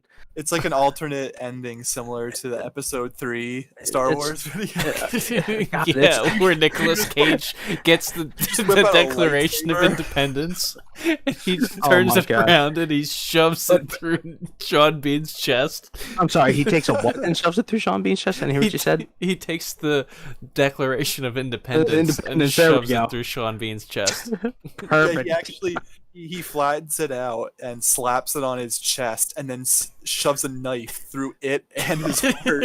Oh my God. Building or some shit. Yeah. Oh man, I think we've hit our peak with this one. I don't think we're gonna get much better than that. Yeah, we're discovering that there are many more games based off of movies out there that we It's an realized. I can't epidemic. believe I didn't think that later tonight I'd be I'm going to be looking up a review of the Da Vinci Code for PlayStation 2. Oh my God. It seems more likely that that's going to happen. Well, this is where you find yourself when you join Dialogue Options. It sure is. You go down the rabbit hole. You know what? Screw it. Now I want a Tom Hanks Castaway video game. An island Hey, with the survival game. popularity of survival games lately and that whole genre developing, I could see that being a thing. Wilson is your sidekick. He flies around or like by your shoulder like Aku Aku and Crash I Bandicoot. was just about to say that. Yep. Oh my God. You pick them up and you just look at them for a little bit and you talk to them, and your sanity bar, like it Yeah, you have to refills manage your itself. sanity bar with like your Sanity hunger and your bar. health. Yeah, like it's some sort of Lovecraftian game. Oh You're my God. managing sanity. Jesus. Oh Yeah. man, So, I think we've hit bank with these ones. yeah, but about games based on movies in general, what would you guys say is best? Should they do their own thing, or should they try to stick to the script of the movies? You know I what? would go ahead, Joe. No, so like because I've got a lot of experience with these types of games, the ones that I always seem to enjoy a little bit better kind of go off the beaten path, where they start with the original, like the movies, like main plot, but then they take it in a new way, and they like for example with Lost World Jurassic Park. Mhm. It wasn't the Lost World at all until the very end of the game, where you play as Sarah Harding. You know, it was basically just like a dinosaur platformer, and that's all you really Okay. needed. Okay. But like games that basically are just telling the story of the movie with, you know, movie cutscenes, and it's basically just like disjointed with, you know, the platforming or whatever gameplay that they're trying to shoehorn into the story. It just they always seem to like feel very forced, and they fall flat. Absolutely. I mean, like I couldn't agree more. I like the slice of life concept of like movie tie-in games, where like you do start out kind of hitting something that's an important part of the film itself, but then it takes on a life of its own. I think that's really cool because then you're not really beholden to the movie the rest of the way. And instead of making like a generic game that, you know, ties back to the movie acts as a springboard for a game of its own concept. Mm-hmm. I agree. I think the best games based off of movies are the ones that are gonna supplement the movie rather than trying to emulate it. Yep. Absolutely. Because otherwise, Yeah. it just feels like a cheap cash grab. That's because that's what it is. And that's when the shoehorning happens, and they just try to make it fit so specifically. I mean, it could definitely work, but personally, I'm just thinking about Enter the Matrix, where they did a side story, and it wasn't the game that people necessarily were expecting. I think most people wanted to play as Neo and kick a lot of ass and stuff like that. And so they made Path of Neo as the follow up, the game that I bought last weekend. I'm curious to play that because I've never played that one. But now that I think about it, looking back on it, it's cool that they took you on those side stories with those other two characters that you didn't see so much of in the movies. And Yeah. I think it was another one of those games that included cut footage from the movie it was based off of. Oh, that's cool. And added it into the game. So yeah, you got to see some side story, you got to see some stuff that was going on in the background, and it still gave you that Matrix feel to it, which is really what you're playing it for. Nice. Yeah, I think that's definitely a good way to go about it. And it's a shame that the developers haven't kind of gone along that lines, because I would love to see a Star Wars game that was like a post or like a pre-episode 4 or a post episode 6, like starts with the end of that game and then continues onward from there in a period where there's not really much there to fill out what's going on. You really have a wide open area. But It would Russ, be great. we have a storyline after episode 6. Listen here. So what you're saying, Russell, is you want the Thrawn trilogy in video game form? Absolutely. That Oh would my be God. dope. Yes, absolutely. That would be so He dope. wants, You know what the he funny wants part an is? adaptation of The Rise of Skywalker. I think that's what he was getting at. Followed by Joe, can you kick Mark out of this? Nope. Mark is co-host. No. No, Unfortunately, absolutely. yeah, Like that would be a fantastic thing to have, would be something like a Thrawn trilogy version. Like, look, it's not going to happen now, given that it's Legends, but something like that would be a fantastic concept for a large franchise. And I mean, that's, we've even seen stuff like that. I mean, that it takes off of that and works off of the established lore. But I would love to see something that like starts, at the very end of episode 6 and then carries forward with like the New Republic in the ensuing, past few years after the end of episode 6. Like something like that would be really cool to see, and it would be a lot of fun to play because it would have a life of its own. But the source that it comes from is something you already know and are familiar with. Now, what genre would you be thinking of for that type of game? Like Well, like a Total War style, like no, RTS? it depends on what perspective you take. If you're taking the perspective of somebody like Luke Skywalker, you're talking about a third-person adventure game or a third-person RPG. If you're taking the perspective of the rebellion searching for the Katana fleet, then more than likely you're either taking on like a space sim, or you're taking on a strategy game like an RTS, or if you're taking on the role of somebody like Han Solo in that, you're probably taking on something more like a third-person adventure game. It has so many different things you could do that it would be great to see something like that. I mean, I would absolutely love to be like playing as like a New Republic fighter pilot, in that as like they have the huge battle of was it Sluice Van? No, Bill, is it Bill Bringy? Oh God, I can't remember which planet You're it is. I think saying it's words Sluice Van. that I think you're making up, Russ. No. It's a planet where like Thrawn attacks this large shipyard at the end of the first book, trying to steal a bunch of ships. Yes, Planet Quaffle. But like it would be awesome because Rogue Squadron takes part in that battle. It would be great to fly in a battle like that like has a very asymmetrical type of feel to it, because it's not a standard Star Wars battle where like, oh look, here's like 50,000 Star Destroyers, better go shoot some TIE fighters. He tries to like steal these ships by basically using these mining things meant for asteroids that burrow like basically into the command decks of these ships that have skeleton crews because they're on repair, trying to steal the ships to add to the Imperial fleet. Like it's kind of a cool concept of like you're trying to do asset denial rather than outright like blowing up ships, like something like that. You could approach it from so many different angles. Yeah. That makes me mad that game doesn't exist now. I mean, you could even do like you said earlier with like the Han Solo perspective, or it doesn't even necessarily need to be from his perspective alone, because I remember from like the first book, there was the part where they go to Kashyyyk, and there's like the bit where the Wookiees, like apparently they have the claws inside of their fingers that help them climb around in the trees, and it just reminds me of like that part in Fallen Order when you get the claws to help you climb on certain surfaces. And Oh yeah, yeah, that would be pretty that would be neat pretty. to That'd be pretty cool. Yeah, That's the I great mean, fly thing around in about Kashyyyk that's as the great a thing Wookiee. about Star Wars. You know, even decades later, there's still so many angles they could approach the series from and make games based off of. It's kind of like the ultimate movie series to make games for. yeah. Because the lore is so deep.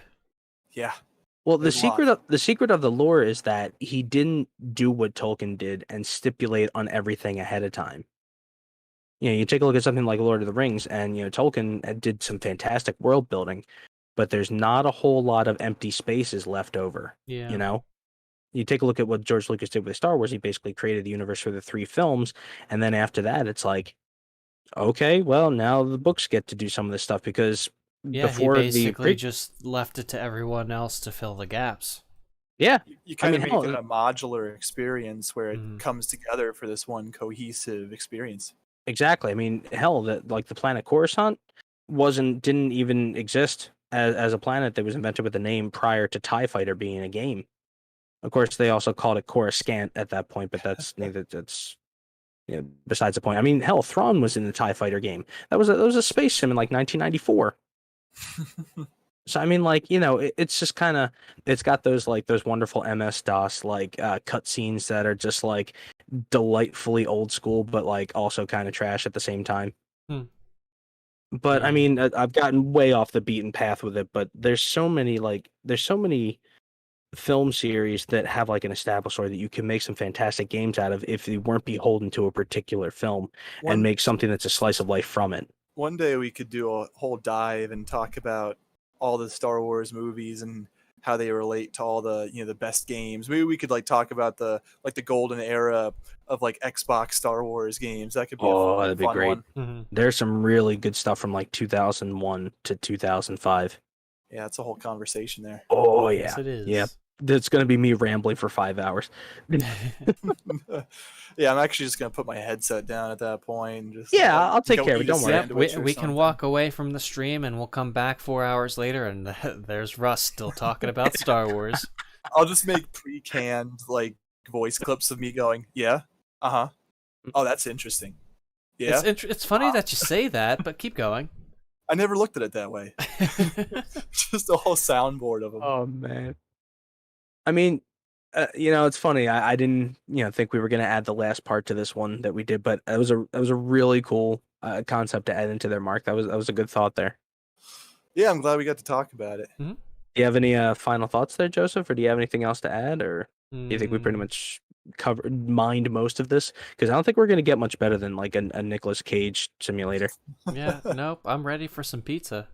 Okay, that sounds pretty good. Yeah, Pizza so time. and any final thoughts? What are you guys working on or what are you guys planning on playing over the next week? Empire Total War. All right.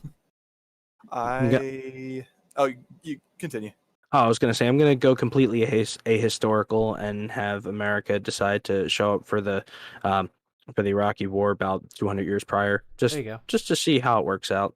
I guarantee it'll work out well. Yeah, I'm it's sure worked it'll go out fine. well before.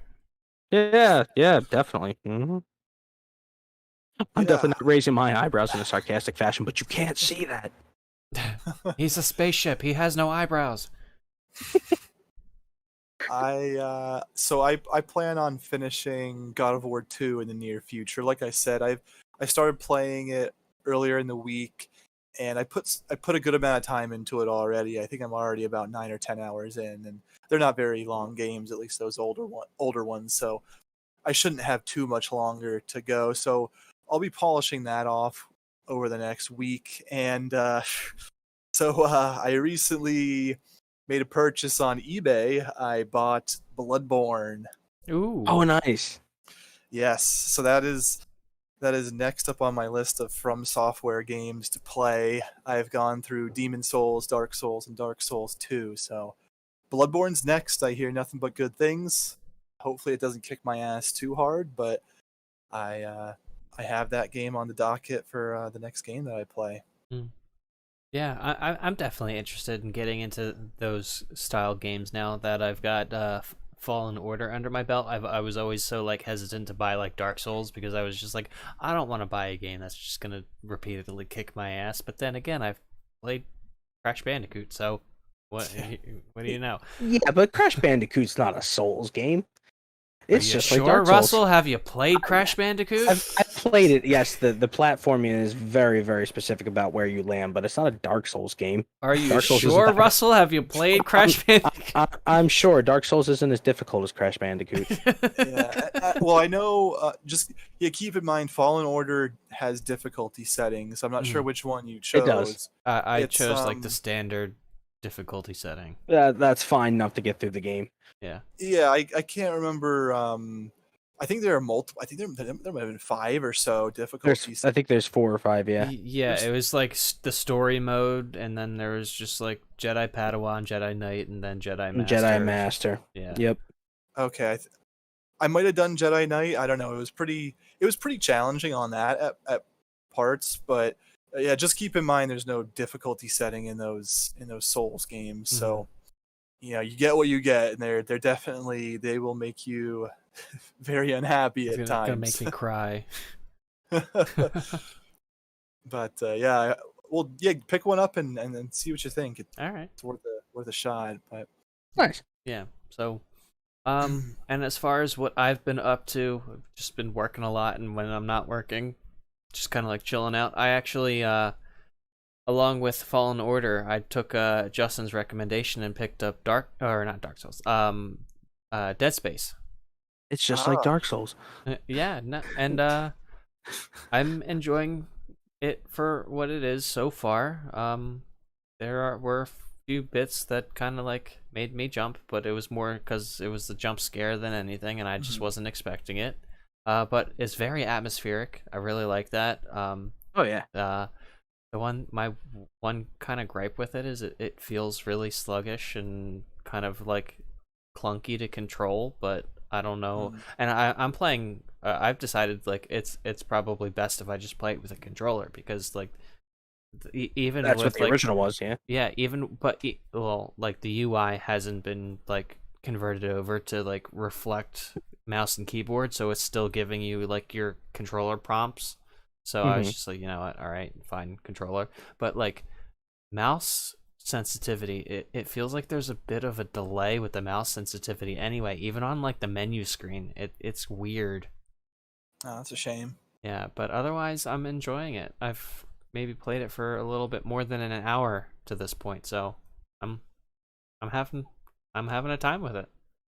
Cool. I heard at the EA event that's happening later this month, there's a rumor that they might actually be doing a remake. A remake, yeah, I saw that on Facebook. One of because I follow IGN, so like I get a ton of like updates about this happenings of like game development, and that was one of the more recent ones that popped up this afternoon.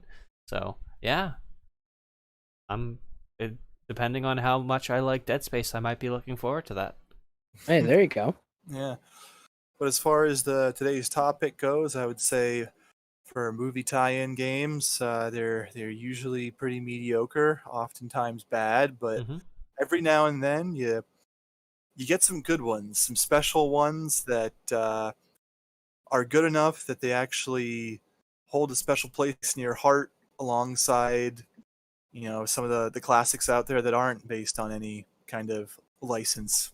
So you just gotta parse those out, because there are good games based on movies out there. True. Yep. Yeah. The final word is go play GoldenEye.